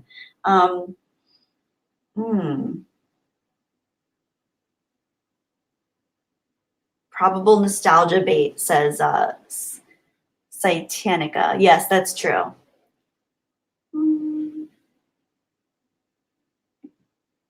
Jeremy Swiggs asks, I heard you mention your boyfriend before. If you ever get married, would you have a Star Wars wedding? My wife let me play the throne room music. That's so cool. Okay, so since I was little, every time, and I'm not one of those girls that like fantasizes about my wedding day and thinks about what kind of dress I'm gonna have and all that kind of stuff, because I think it's more about the couple than it is about the bride. But the one thing that I always thought was, wouldn't it be cool to have the medal ceremony music? Because every time I hear the medal ceremony from A New Hope, I'm like, oh, that's such a good like walking down the aisle. But my boyfriend isn't actually a Star Wars fan, and he's not really nerdy or geeky at all. He loves that I am, but he's more nerdy for like musical stuff and bands, and he's like a huge Queen fan. He's loves Freddie Mercury's like his hero, Brian May's his hero. He loves music and he nerds out for that kind of stuff. So I feel like the juxtaposition of Star Wars music with our wedding, I don't know. And I like, and if and when that day comes, I want like a really small ceremony because that's my inner introvert. But he's much more extrovert and he has a big family. So I think that's one thing we'd have to kind of reconcile would be I want like a tiny, quiet, very nonchalant wedding. And I think he would probably his family might expect something much bigger than I think I could personally handle. So I don't know. But the idea of weddings and planning and all of that kind of stuff just makes me it's just I just wish it could just like sign a piece of paper and be done, or not even, you know, I don't want to, you know, anything about the institution of marriage. It's a beautiful thing, but yeah, you know, long story short, the medal ceremony would be my go-to song for that. Yeah, Draco Argentis says, have the medal ceremony music done with a Queen Rock opera style compromise. That's cute. That would be a true marriage between our two different tastes. I enjoy that. I appreciate that. Gary Schwartz.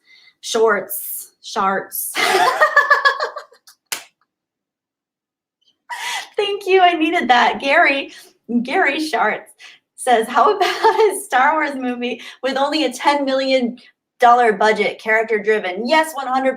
I would love that. It's not going to happen, but I would love that if they could actually do it. I would love that. Tom, thank you. I appreciate that. Thank you for being here. I do appreciate you being here, and I hope you have a beautiful rest of your night. Sith Bunny says I should have 2 ceremonies and a normal one and a Star Wars themed one. I don't know. I don't think my boyfriend would really want that. I mean, he's very supportive. I think he would support it and appreciate it, but I don't think he'd be invested in it the same way I was. So I don't know about that. If we did a Queen themed one, maybe. Little Man asks favorite song. That's a loaded question. Oh, this is something I was talking about last week. I have a lot of favorite songs. Oh my gosh, I have so many different types of music that I love, so it's hard to narrow it down. Because I love a lot of different genres, so it depends on what kind of mood I'm in. But if I had to pick one, now I'm thinking of the John Williams score. I don't know. It might be the song that makes me the most emotional. Might be the song from the music from the scene where Darth Vader saves Luke.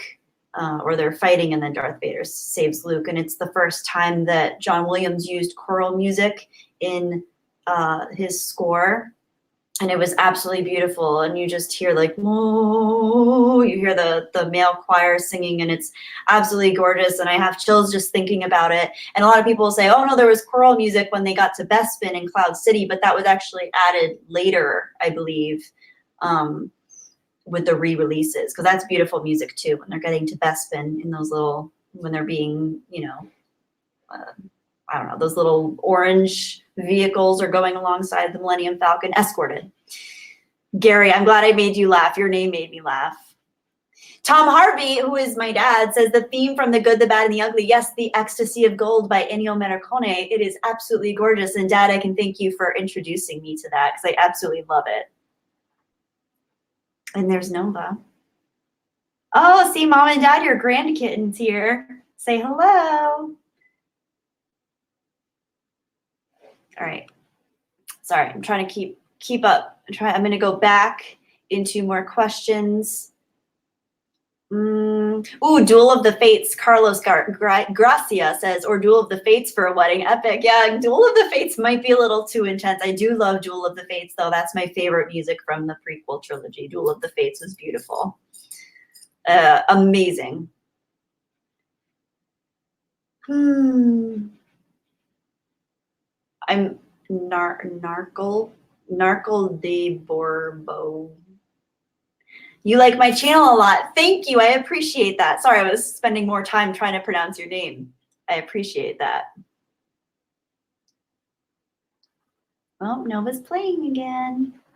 Imperial March is beautiful. Carlos Gracia. Yeah, I love the Imperial March. It's really great. There's a lot of great music.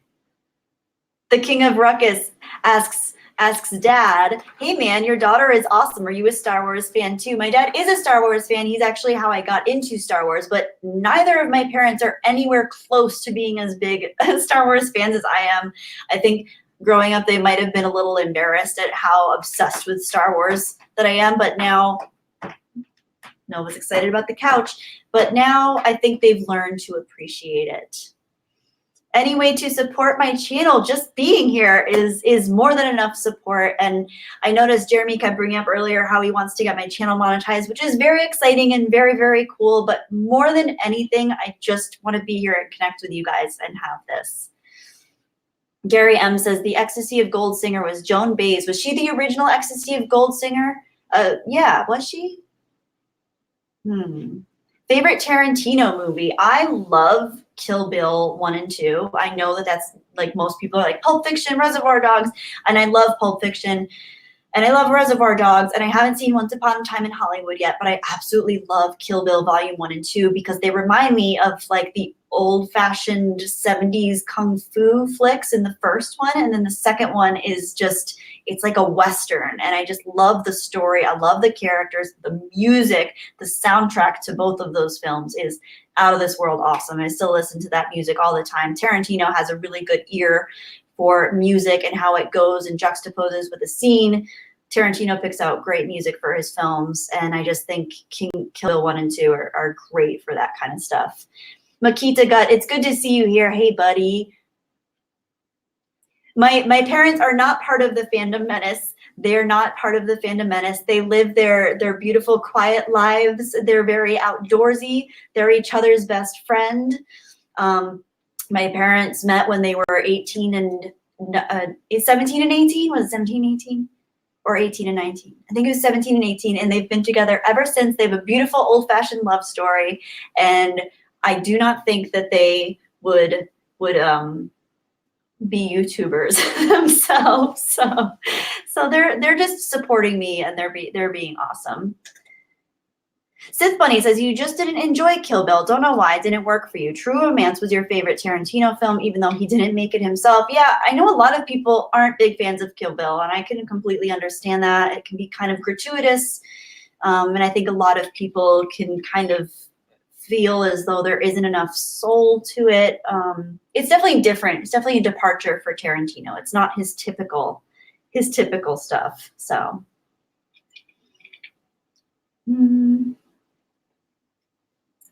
Madness Production says the medal ceremony would be your wedding song as well. That's awesome. Yeah, it's the medal ceremony. I mean, I remember the first time watching A New Hope or Star Wars, and when they played that song, it just got me so riled up. And I'm pretty sure I like ran upstairs to my dad with the VHS and was like, can you rewind this? Because I wanted to watch it again, like right away. Oh, so good.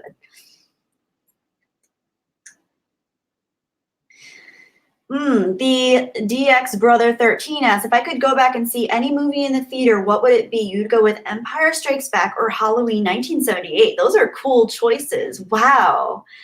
Any movie. Okay. Go back in time. See, I saw the Star Wars re-releases when they came out when I was in, I think I was in middle school when those came out, or high school, maybe early high school. I don't remember.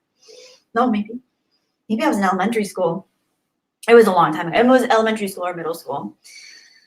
So I already saw those, but I wasn't a big fan of the post-production stuff that George Lucas did, the special edition. I just wasn't a fan of all the added CGI and the Han didn't shoot first scene and all that kind of stuff. So I already saw those, got that out of my system. Would love to see the original versions, though, in theaters. I'd love to see Jaws in theaters, although I did see Jaws in theaters. They re-released it a few years ago in a town close to me.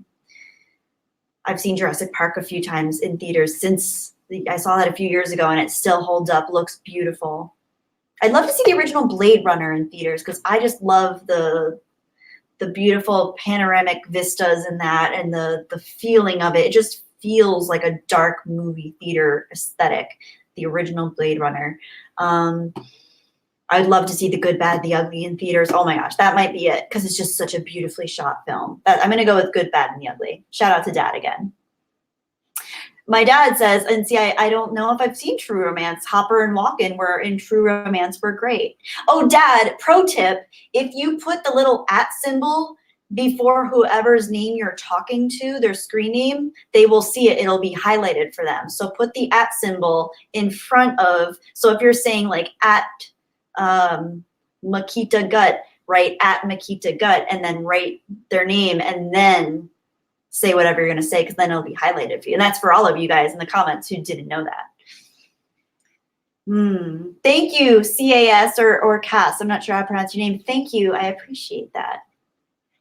Oh, Yub Nub makes me cry in happiness every time, says Makita Gut. Oh, I do love Yub Nub. Yub Nub is adorable.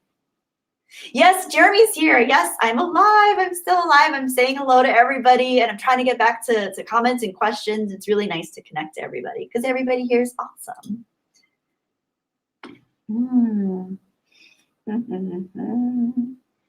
Oh, Gary M asked if I'm familiar with Rachel's song from the Blade Runner soundtrack. I have to look that one up again. I just rewatched Blade Runner recently, and I just love the music. That's Vangelis, right? Vangelis did the score or the soundtrack for that. It's beautiful. What a cool character Rachel was too. And Decker. Decker was awesome. Tweeter trash. Yes, that's how you do it. Carlos Gracia asks, which Star Trek incarnation do I like more? I really like anything with Picard in it. Which one was that? Next Generation. I love anything where Picard was captain. He was my favorite captain. Very, very diplomatic, but also I like that he was a little bit introverted. I could relate to that. Lord Arnold, that's funny.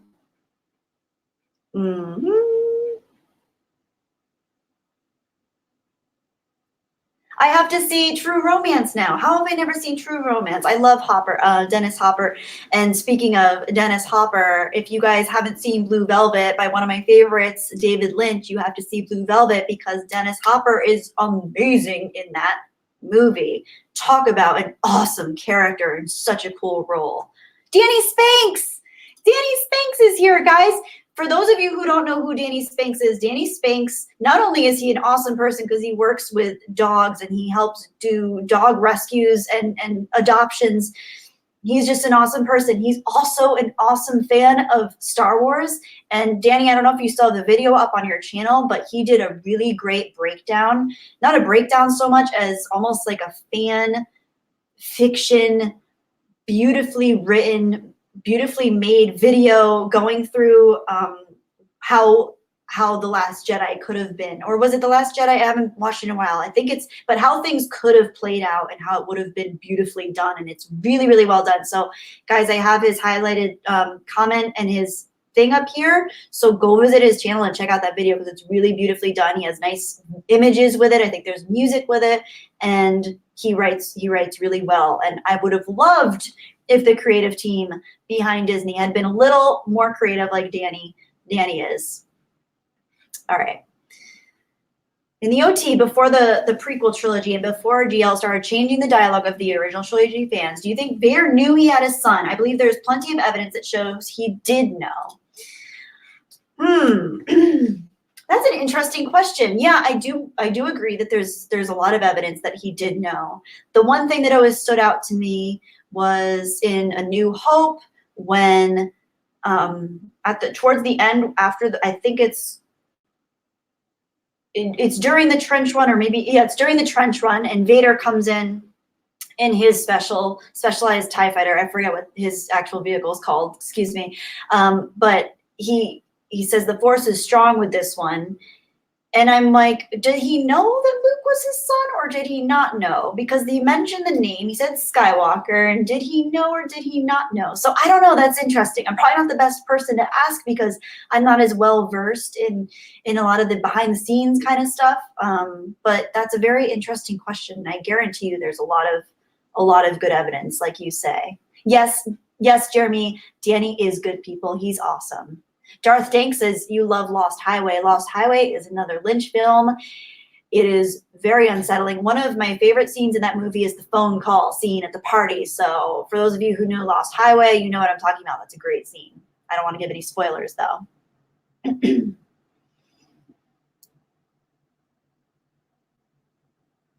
Mild Peril asks, thoughts on how the Star Wars soundtrack for the sequels is so bad. I do not think that John Williams cares. I actually haven't even looked this up, and I probably should educate myself on this, but I don't even know that John Williams wrote most of the music. I think they probably used his themes.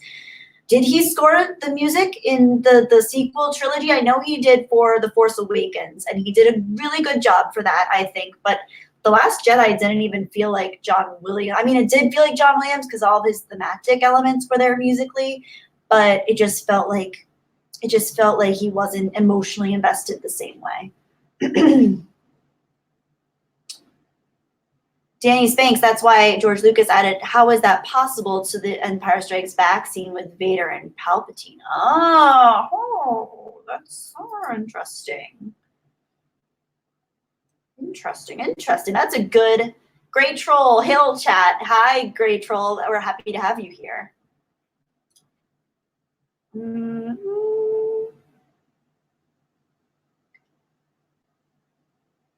I love actually seeing my dad in the comments. That's the best part of all of this. I love it.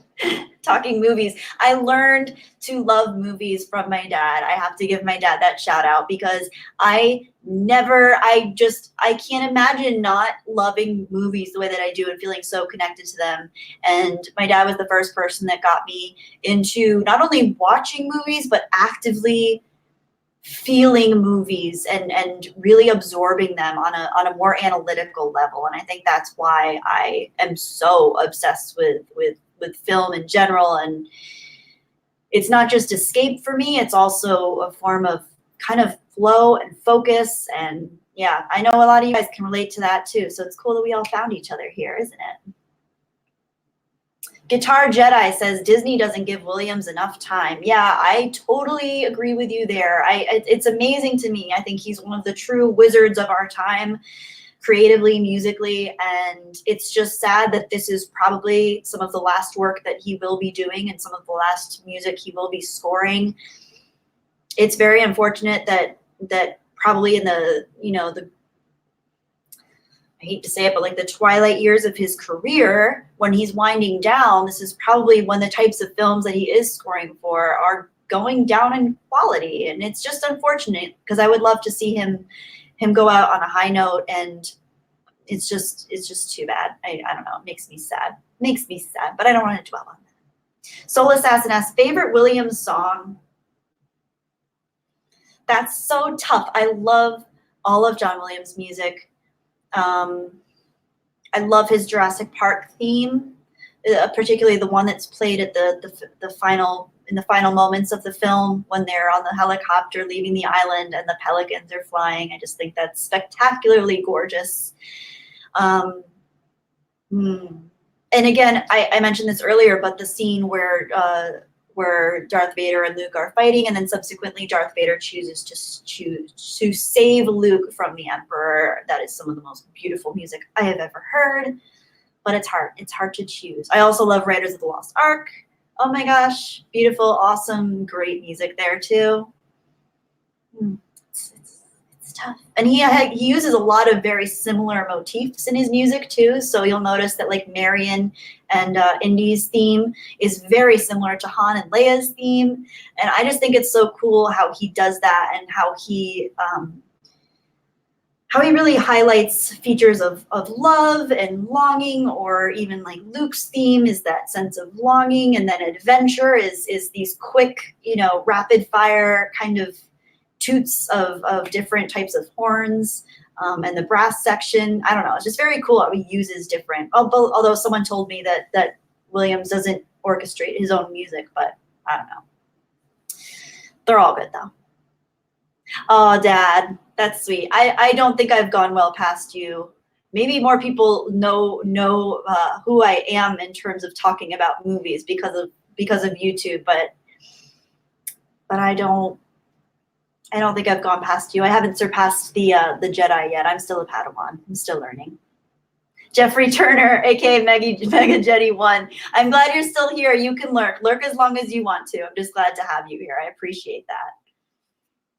Yes, for being an introvert, I do have the gift of gab. I think that's part of why I'm able to talk so much here, is because I save all of my talking up for when I'm here talking to you guys, because I don't do a lot of talking in my regular life. The DX Brother 13, thank you. I'm glad you love my videos. I appreciate that. Jeffrey Turner, Mega Jetty 1, yes, the throne room scene in A New Hope is beautiful. It's awesome.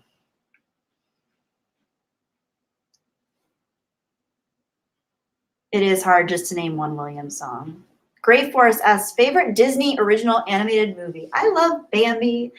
I love Bambi. I think Bambi's beautiful and it's sweet, but it's so classic. I think Beauty and the Beast, the original, was really well done. Aladdin's really fun. The Lion King's great. But if I had to pick a favorite, I think it would be Beauty and the Beast. It's very exciting. It's very well written. It's beautifully animated. Great music.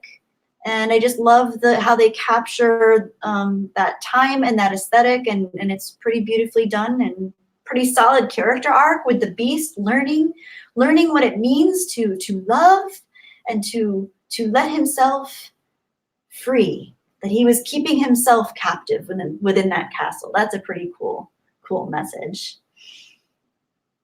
Ollie Shep, I'm glad you're here. Oh, I'm glad you caught this. Wasn't having the best night, and I brightened your evening. I am so happy. I know how much it like, I don't want to get all like weird, but I'm glad that you said that, because I know that I have a very bubbly persona on here. And well, not persona, but I'm very bubbly with you guys because I'm excited. But you know, everybody gets down sometimes, and I know how much it can really feel isolating to have not such a great day and not such a great week or not such a great year. And I think that's something that fundamentally we can all probably relate to in one way or another. And it is always nice to find someone or something that brings back that feeling of, oh yeah, life can be good. So I'm happy to play any small part in that. So, and you make my life brighter and my day brighter. So thank you. Sorry to be emotional or mushy.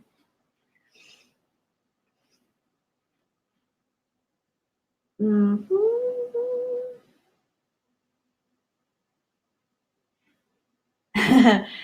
Tom Harvey, yours is Wile E. Coyote and Roadrunner. I don't think that's Disney. That's WB Warner Brothers, right? A Chaplin production asks, I love this question, what's my favorite movies to watch during the month of October? So in the month of October, I have to really focus on not getting too dark, because I love watching dark, creepy stuff. So whether it's Halloween themed or horror themed or anything Lovecraftian. I just watched Misery the other day because Castle Rock season 2 is actually coming out, and that's based within the Stephen King multiverse or universe or whatever you want to call it. And the second season of Castle Rock is going to be based around Annie Wilkes, who was Kathy Bates's character in Misery. So I'm super interested to see how that pans out. I pretty well enjoyed the first season of Castle Rock. I thought it was fairly well done, and I enjoyed it. And I grew up on Stephen King throughout middle school and high school years, and I enjoy a lot of those stories and plot elements. So we'll see. But rewatching Misery was fun. It's a fun movie. But yes, I enjoy anything dark and, you know, anything David Lynch, anything Lovecraftian or Cronenberg. Anything that fits within the Halloween genre or scare genre horror. I love The Shining, but I always think of The Shining as being more of a winter movie because of the Overlook being just, you know, completely embedded by snow in that movie. It just always makes me think of the winter. So that's my go-to winter horror movie.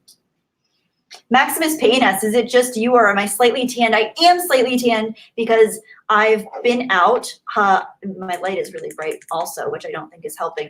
Let me see if I turn this off. It's better. maybe a little better. I've been out in the sun hiking a lot, and there's been a lot of sun in California, in Southern California lately, so I am slightly tanned, yes. Carlos Gracia says you didn't like season 1 of Castle Rock that much. Yeah, I could understand that. I personally really enjoyed it, but I can see why other people might not. And Carlos also asks if I've seen The Human Centipede, which I have not, and I don't think I will. That is not typically my type of movie. Carlos Gracia, I have seen Rick and Morty. Yes, I enjoy Rick and Morty. I haven't watched the entire series yet. I've also heard good things about BoJack Horseman. And I know they're two completely different things, but Jeffrey Turner, aka Mega Jetty 1, I'm into Halloween films. If you're hosting a Halloween 4 watch party on Halloween, if I'm interested in joining, thank you. That's awesome. I have to figure out what my schedule is because I don't even know what my schedule is yet, but I will absolutely look into that because that's great. Thank you for the invite. I appreciate that. Guitar Jedi asked if I've ever seen From Beyond. Yes, that's another great Reanimator, From Beyond. All of those movies are really good. And Dad, shout out to you. One of my dad's favorite movies is Reanimator. There are a lot of good movies from that director. So yes, From Beyond is very cool. The King of Ruckus asks, I mentioned The Shining. Have I seen deepfake videos with Jim Carrey's face on Jack Nicholson's body? They're really well done. I have seen them and they're cool. It's very interesting to see where deepfakes are going now. And I'm sure this is just the tip of the iceberg. We're going to get some really weird stuff eventually. Those deepfake videos are fun and weird and very surreal and a little scary to watch. So Jim's scary. Gary Schartz, you first saw Rabid in theaters, or you saw Rabid in theaters when it first came out. I haven't seen Rabid. Tom Harvey says Nova eats centipedes, which is true, but luckily we haven't had any centipedes out here, so she does not eat centipedes anymore. Gary MS, scariest scene in a movie? That is a good question. Scariest scene in a movie? Eraserhead pops into mind. You know, the scene with the baby scene. I don't want to, give any spoilers for that, but that hit me on a very visceral, existential level. I think that was scary in a way that's just unsettling on a human element more than anything. It's not your typical horror, and I don't consider Eraserhead typically a horror film either. I think it's just its own form of art. Scariest scene though, speaking of David Lynch, there's a great scene in Mulholland Drive. I don't want to give any spoilers, but you should all go see Mulholland Drive. Oh, that's a good one. That's a really good one. And I'd have to say the scene when they're leaving the diner and they're going towards the dumpster. And any of you have seen Mulholland Drive will probably know what I'm talking about. That scene gets me. I'm not big into, I hate jump scares. I absolutely hate jump scares. Hate them. I think jump scares are a cheap trick. A lot of great movies do have jump scares, but they don't detract from the story. But a lot of common, typical modern horror stories use them as plot points or just to keep the audience in a constant state of discomfort, which I think is just a cheap trick. So I really don't enjoy that. Rowan Mangian, did I watch The Man in the High Castle? I tried watching the first couple episodes and I just wasn't a big fan. And I don't know, I might not have been in the right mood or something. I just felt that the writing was very stilted and the acting felt a little bit, I don't know, flimsy. I don't know. There was something about it that I just didn't like the execution. And I know that that's based on a Philip K. Dick story. And I love Philip K. Dick stories typically, especially, when you get a good director and creative team. But for some reason, The Man in the High Castle, I just couldn't get into its rhythm and the way that it was being done. But I don't know. Maybe I'm wrong. Maybe I need to go back and rewatch it because I know a lot of people love it. A Chaplin production asked if I've seen Hereditary. Yes, I've seen Hereditary. That movie really freaked me out too. That's actually a good example of another scene that was very scary to me, and that is the scene after the party after the party, and the brownie with nuts in it. And I won't give any more spoilers than that. Hi, Wascally Wabbit. Thank you for being here. Darth Dinks. So I hate Five Nights at Freddy's. I have not played Five Nights at Freddy's, but I've actually watched a lot of gamers play Five Nights at Freddy's because I went through this phase where I was watching a lot of gaming videos, and I was very interested to see what people were doing. And I think if I were to play one genre of video game now, it would probably be horror video games. But then again, I don't think my mind needs any more darkness in it than it already has, because my mind goes to dark places already. And I think if I was playing horror video games, that would just, I don't know, that would push me over the edge. So I'm not going to do that. All right, let's see what else. Sorry guys, I'm trying to read all your comments. Sith Bunny says, I'm like the polar opposite of Anna. She'd have just blurted all the spoilers. Wait, where'd it go? All the spoilers out? Wait, where'd your comment go? Oh yeah, left, right, and center.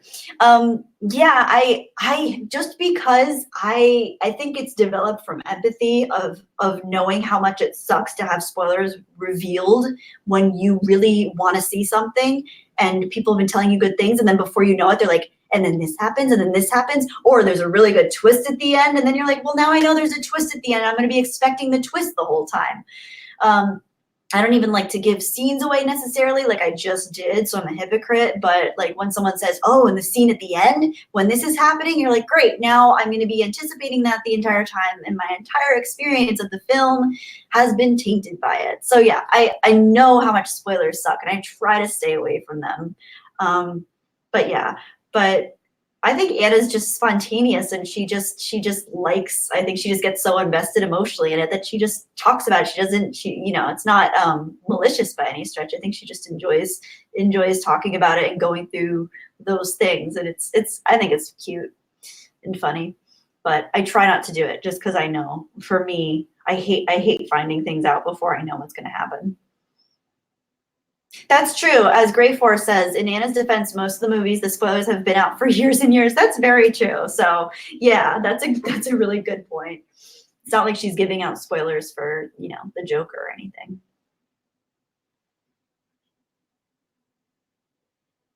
Wait, is Ruthie here? Oh, Ruthie is here. Hi, Ruthie. Oh, thank you so much for being here. Thank you, Ruthie, for being here. I hope you have a great night, and thank you for all of your support, and you've just been so awesome, and we all appreciate you so much. Ruthie's the best. Guys, I'm going to put her comment up so you guys can go follow her. I know she has an Instagram page as well, and she's just an awesome person and a huge supporter of the Fandom Menace and Geeks and Gamers and Jeremy, and she's just a sweetheart and a good person through and through, and Ruthie is strong with the Force. So that's her page. Good night, Ruthie. Maximus Payne asked if I've seen the Joker. I have not seen the Joker yet. A lot of people are telling me that I need to, and I will. I don't know if I can fix this lighting situation. I wonder why I look like I'm glowing right now, because I only have, it must be my computer. Maybe if I turn my darkness on. Yeah. Does that help? Okay. The DX Brother 13. Am I also excited for Rise of Skywalker and not excited for it at the same time like you are? Yeah, I'd say that's pretty close to how I feel. I'm not really excited at all. I'm actually kind of dreading it, but what would get me excited is if it's actually well done, but I just have a bad feeling that it's not going to be. So I'm kind of excited just to know what the fallout is going to be like more than anything. The voyeur in me is kind of curious to see just how much people freak out. I'm going to try not to join on that train because it just I don't know. There's enough people out there to say all the negative things, and I don't want to add to it. I don't need to. But I have a feeling within my own mind I'm probably going to be. But nothing can break my heart the way the Last Jedi did. That's the only solace that I take from this, is that nothing can possibly break my spirit more than the Last Jedi did. They can do whatever they want. I'm no longer emotionally invested in Star Wars the way that I previously was. So It's sad. It's a sad reality, but that's just how it goes.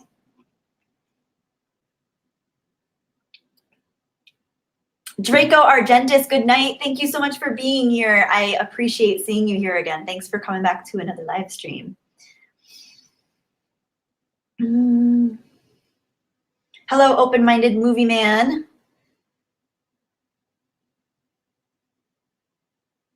Yes, Sith Bunny, I agree with you. The best way you can describe the way you feel about Rise of Skywalker is you're morbidly curious. You want to see what happens, but expect a full train wreck. Yep, fully expect a train wreck. Yeah, that's precisely how I feel. Open-minded movie man, am I familiar with the Rambo franchise? I am familiar with it. I actually have not seen the original Rambo, unfortunately. I was always a Predator person. Not that I think that those two things are like mutually exclusive for any reason, but I always got the sense that Rambo was kind of like the more realistic, less sci-fi version of Predator for some reason. Maybe that's just because all of the stills that I've seen from it have been, you know, two muscle men in a jungle fighting things. So that's, but yeah, I was always a big fan of Predator. But yeah, I just never got around to seeing Rambo. Yeah. Interestingly enough, there's always time though. Get to the chopper. Yeah, exactly. That's my horrible Arnold Schwarzenegger impression. Yeah, if it bleeds, we can kill it. Exactly, little man. If it bleeds, we can kill it.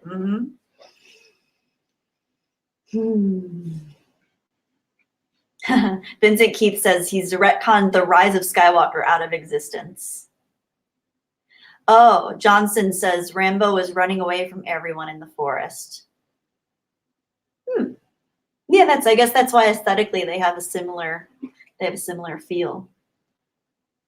King of Ruckus says, you feel the same way about Star Wars now that a lot of longtime fans do. It's really a shame that Disney doesn't know or care just how much damage they've done to the franchise. Yeah. I think that's the tragedy of it, is that they are focused on the bottom line more than anything, and they feel like if they're getting viewership and they're still getting any amount of money matched, even if it's under budget, that they're somehow doing something meaningful and even prophetic if they're, you know, I don't know. It's just strange. It's a strange thing. But yeah, it seems that they don't actually understand how much they're really screwing up. And they don't want to admit it, which is the weird thing to me. Hi, Moot Point. Thank you for being here.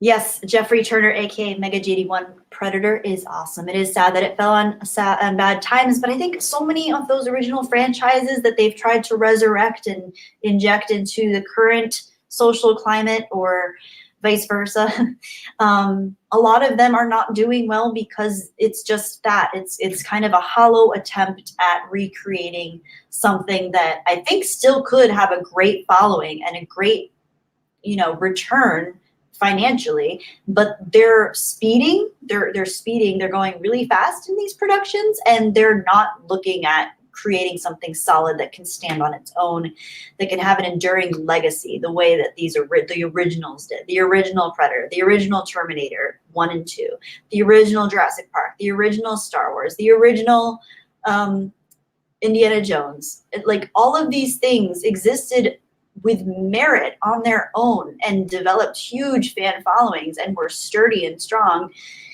And then at some point, people want to capitalize on that, and it's not always done tastefully, unfortunately. And now I think we're seeing that more than ever with these franchises. And it's just, I don't know. Yeah, China is a big aspect for that, because if they have viewership in China, they're doing pretty well. But I'm wondering how that tide's going to turn too, I'm sure. You know, eventually, you know, the Chinese audience is still a very informed and educated audience, and, you know, they'll eventually get sick of this stuff too. They like big budget action adventure movies the way that we did, you know, 10 years ago. But we're not feeling those same kind of movies the same that we are now. We're looking for more character-driven pieces now, and I think they're going to start feeling that way too. So there's only so long that meal ticket's gonna be there without disintegrating. So they gotta, you know, they gotta account for that eventually. The DX brother, have I seen Beetlejuice? Yes, I love Beetlejuice. Beetlejuice is another great Halloween movie. Absolutely love Beetlejuice. Another great Halloween movie is actually E.T. because that takes place in Halloween times, and I love E.T. E.T. is one of my favorite. Gary M says The Predator was awful. Yeah, retrospectively, The Predator doesn't work as well as it did back in the day. It's kind of hokey and a little bit clumsy in a lot of ways, but I don't know. I love the idea of the Predator itself was what really got me interested in it as a kid. I love the technology that it used. I love biologically trying to understand the species and how it worked and how it hunted and its goals and its rules that it imposed and its motives. I found all that kind of stuff really interesting, which I think is always the most interesting thing when you explore anything extraterrestrial, whether it's alien or predator, or in the film Arrival is a great juxtaposition with like the malevolent alien is like the benevolent alien, and it's really cool to see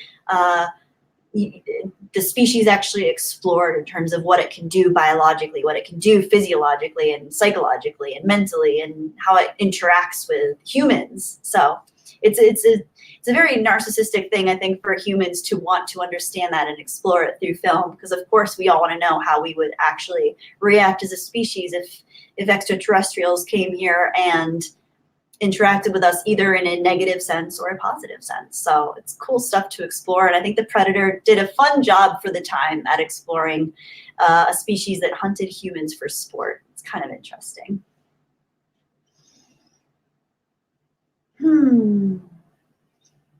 Makita Gut says, probably Rose Tika will become a general or something. Yeah, I would not be surprised. I'm sure she's been promoted many times since The Last Jedi.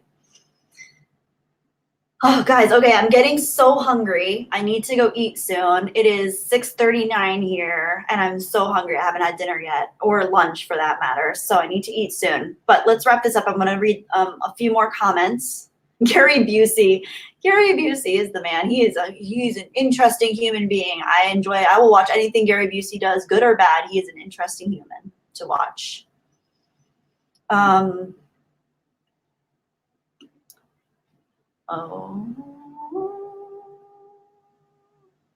Rose is the Skywalker who rises. Vincent Keith, I loved Arrival. Vincent Keith asked if I liked what I thought of Arrival. I really enjoyed it. I thought it was really, really well done. It's different than any type of alien invasion film we've seen before, and yeah, I really enjoyed it. I wanted to see more. I was left wanting more, which I guess is not a bad quality for a film to have. I'd rather be left wanting more than not being able to wait for it to end. So yeah, I loved it. I loved the way that they explored language and communication. The tone was beautiful. The pace was just slow enough where it wasn't excruciatingly slow. It kept me engaged mentally. I feel like you need to really focus and feel sharp when you're watching that film, because it is it's a very slow burn, but it also revs it up without you really noticing that it's revving up, if that makes sense. Yeah, it's well done. It's a well done movie.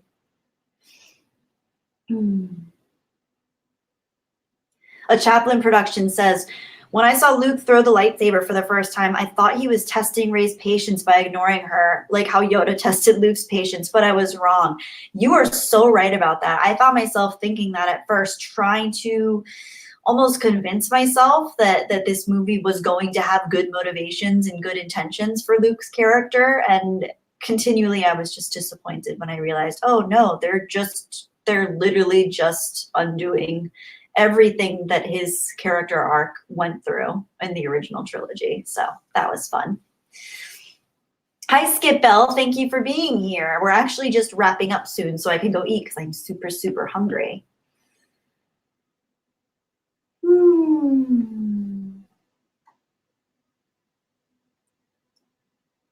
Jeffrey Turner, aka Mega Jetty 1, your story Blue Shogun. If the first is a success, I'm gonna have an alien race that's a combination of the Predators and Klingons, because they both have a cloaking and samurai style culture. That is so cool. That's so true.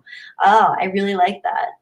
That would be very cool. It would be cool. They'd probably like hybrid well together. They're both very war oriented, except predators are more hunt oriented, and the Klingons are more warrior like. But that would be really cool to see just the utter like kill mentality in them. Blue Tiger, hi Blue Tiger, thank you for being here. I'm so glad you're here. It's so good to see your name pop up. Skip Bell asks if there's a Star Wars main character I didn't like. This is might not go over well, but I was never a huge fan of C-3PO. Is that terrible? No, I shouldn't say that. If I had to pick one that I wasn't as big a fan of, it would be C-3PO. But I'm a fan of all of the characters. But yeah, C-3PO, like he would, if I only could let so many people onto the Millennium Falcon, I was like, okay, come on, guys. And I knew that by the time C-3PO's number was up, I'd be like, I'm so sorry, but like if it's between you and all the other people, I'm sorry, but like I'm sorry, 3PO, but you're gonna have to stay here. And I know your odds of surviving are like really, really low, but never tell me the odds. I'm sorry. Thank you, DJ Fox. It's good to see you here. It's good to see another fellow Husky friend here. Carlos Gracia says the Klingons are more honor-oriented. That's true. That is very true. It's a lot about honor. Mild Peril, thank you. Great Force. Yeah, Boba Fett is cool. I always loved Boba Fett because of his aesthetic, and I loved how he kind of lurked in the background. I was just thinking more of like the main protagonist cast, so the people all that were kind of on Luke's side throughout all of the series. But yeah, Boba Fett, I mean, he didn't really do too much, but he was really cool. He was a pretty rad character. He just didn't have a lot of he didn't have any kind of character arc or exploration of his motives. We just knew that he was a bounty hunter. I always thought that was kind of cool. Little man says, I'm imagining 3PO standing all alone now. Oh, that's so sad. Oh, I don't want to do that to 3PO because I do love C-3PO. That makes me feel bad. But yeah, he'd just be like, everybody left me. Anthony Daniels. Oh, man.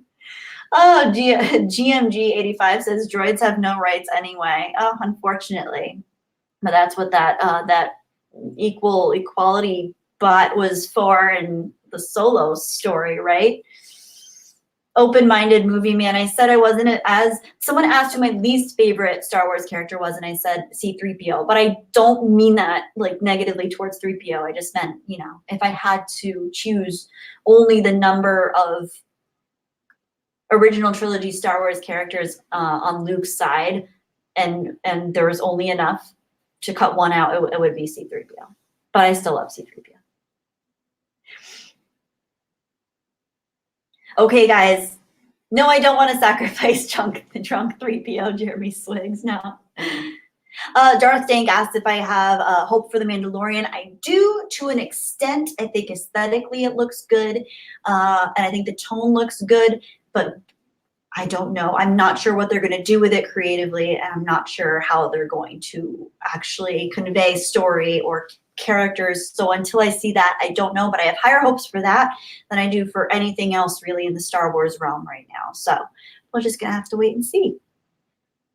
Thank you, Caffeinated Comic Books. I did feel very nervous. I'm still very nervous doing this. It is weird to do, but it's fun, and I just love talking to you guys, but I'm glad you think that I did a good job.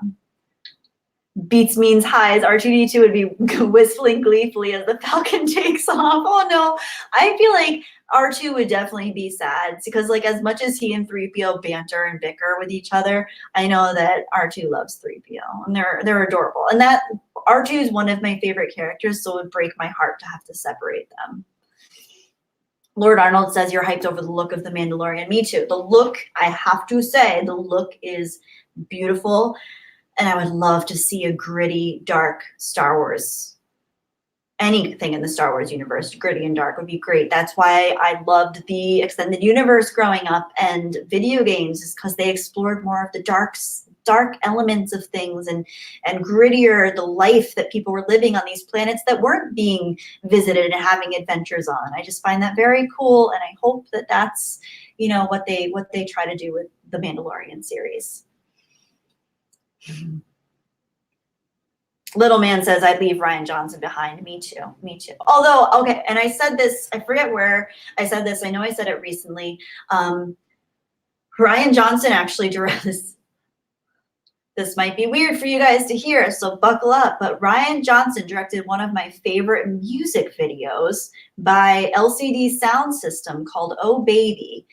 And just I don't know. I'm sure a lot of you guys might not like it, but I think it's absolutely beautiful. Sissy Spacek is actually in it. I love the song, and it's a beautiful music video. So he can do good work. Just Star Wars is not for Rian Johnson. I think Rian Johnson needs to take a back seat on Star Wars, because that's not how we want our expectations subverted. But check out that music video. It is beautiful in my opinion, but of course that's open to disagreement too, but I think it was a beautifully done music video. Yes, Soul Assassin says cautiously optimistic for The Mandalorian. Yes, cautiously optimistic. That's how I feel too. Makita Gut, thank you. Have a beautiful rest of your evening. Thank you so much for being here, and thank you for being here with me from very early. I remember seeing you very early on when I was creating my videos and stuff, so I appreciate you being here. Any of you guys that are here, I know Lord Arnold's been here for a long time with my channel, and King of Ruckus, you've been here literally since my first video. Cannot tell you how much I appreciate that. And some of you guys have actually changed your names, so I don't even know. Maybe some of you guys are original OG fans. A Chaplin Production, you saw that music video and you did like it. Oh, well, on my behalf, let's watch it again. We should watch it again tonight. Maybe one day I'll be a little more tech savvy and I can put that up on the screen and we can all watch together. But until then, until then, we'll do this. King of Ruckus, you're always so insightful and you think very quickly on your feet. You're much better at streaming than you realize. Enjoy your dinner when you close out for the night. Thank you, King of Ruckus, and thank you so much for being here for me from the beginning. This is King of Ruckus. He's literally been like coming to my videos from when I first uploaded my first Last Jedi video, and he's always been so nice. And I know, King of Ruckus, that you don't post videos anymore as far as I know, but he has a pretty cool channel, and I actually watched some of your videos a long time ago, and I really liked your personality and the things that you talked about and reviewed and stuff. It was pretty cool. So not to like put you on the spot or anything, but I really do appreciate you saying the nice things that you say, and it means a lot to me. And it means so much to me that you've been here and supported me from the beginning. It really does. So thank you. Open-minded movie man asks if anyone liked Looper, since that was Rian Johnson, probably his only decent film. I enjoyed Looper. It wasn't my favorite movie. I also heard Brick was like okay, but I haven't seen Brick before. But yeah, Looper was good. I didn't love it, but I didn't dislike it either. It didn't really stand out to me. It wasn't a standout movie. Thank you, Dad. Tom Harvey, my dad. That's not his real name, as you guys know, but of course. You did a great job, kiddo. Nerves didn't show at all. Well, maybe you're impervious to seeing my nerves because you've just seen me for so long that you don't notice, but I'm incredibly nervous. Lord Arnold, I want 1,000 subs without even putting a real video out of my own, LOL.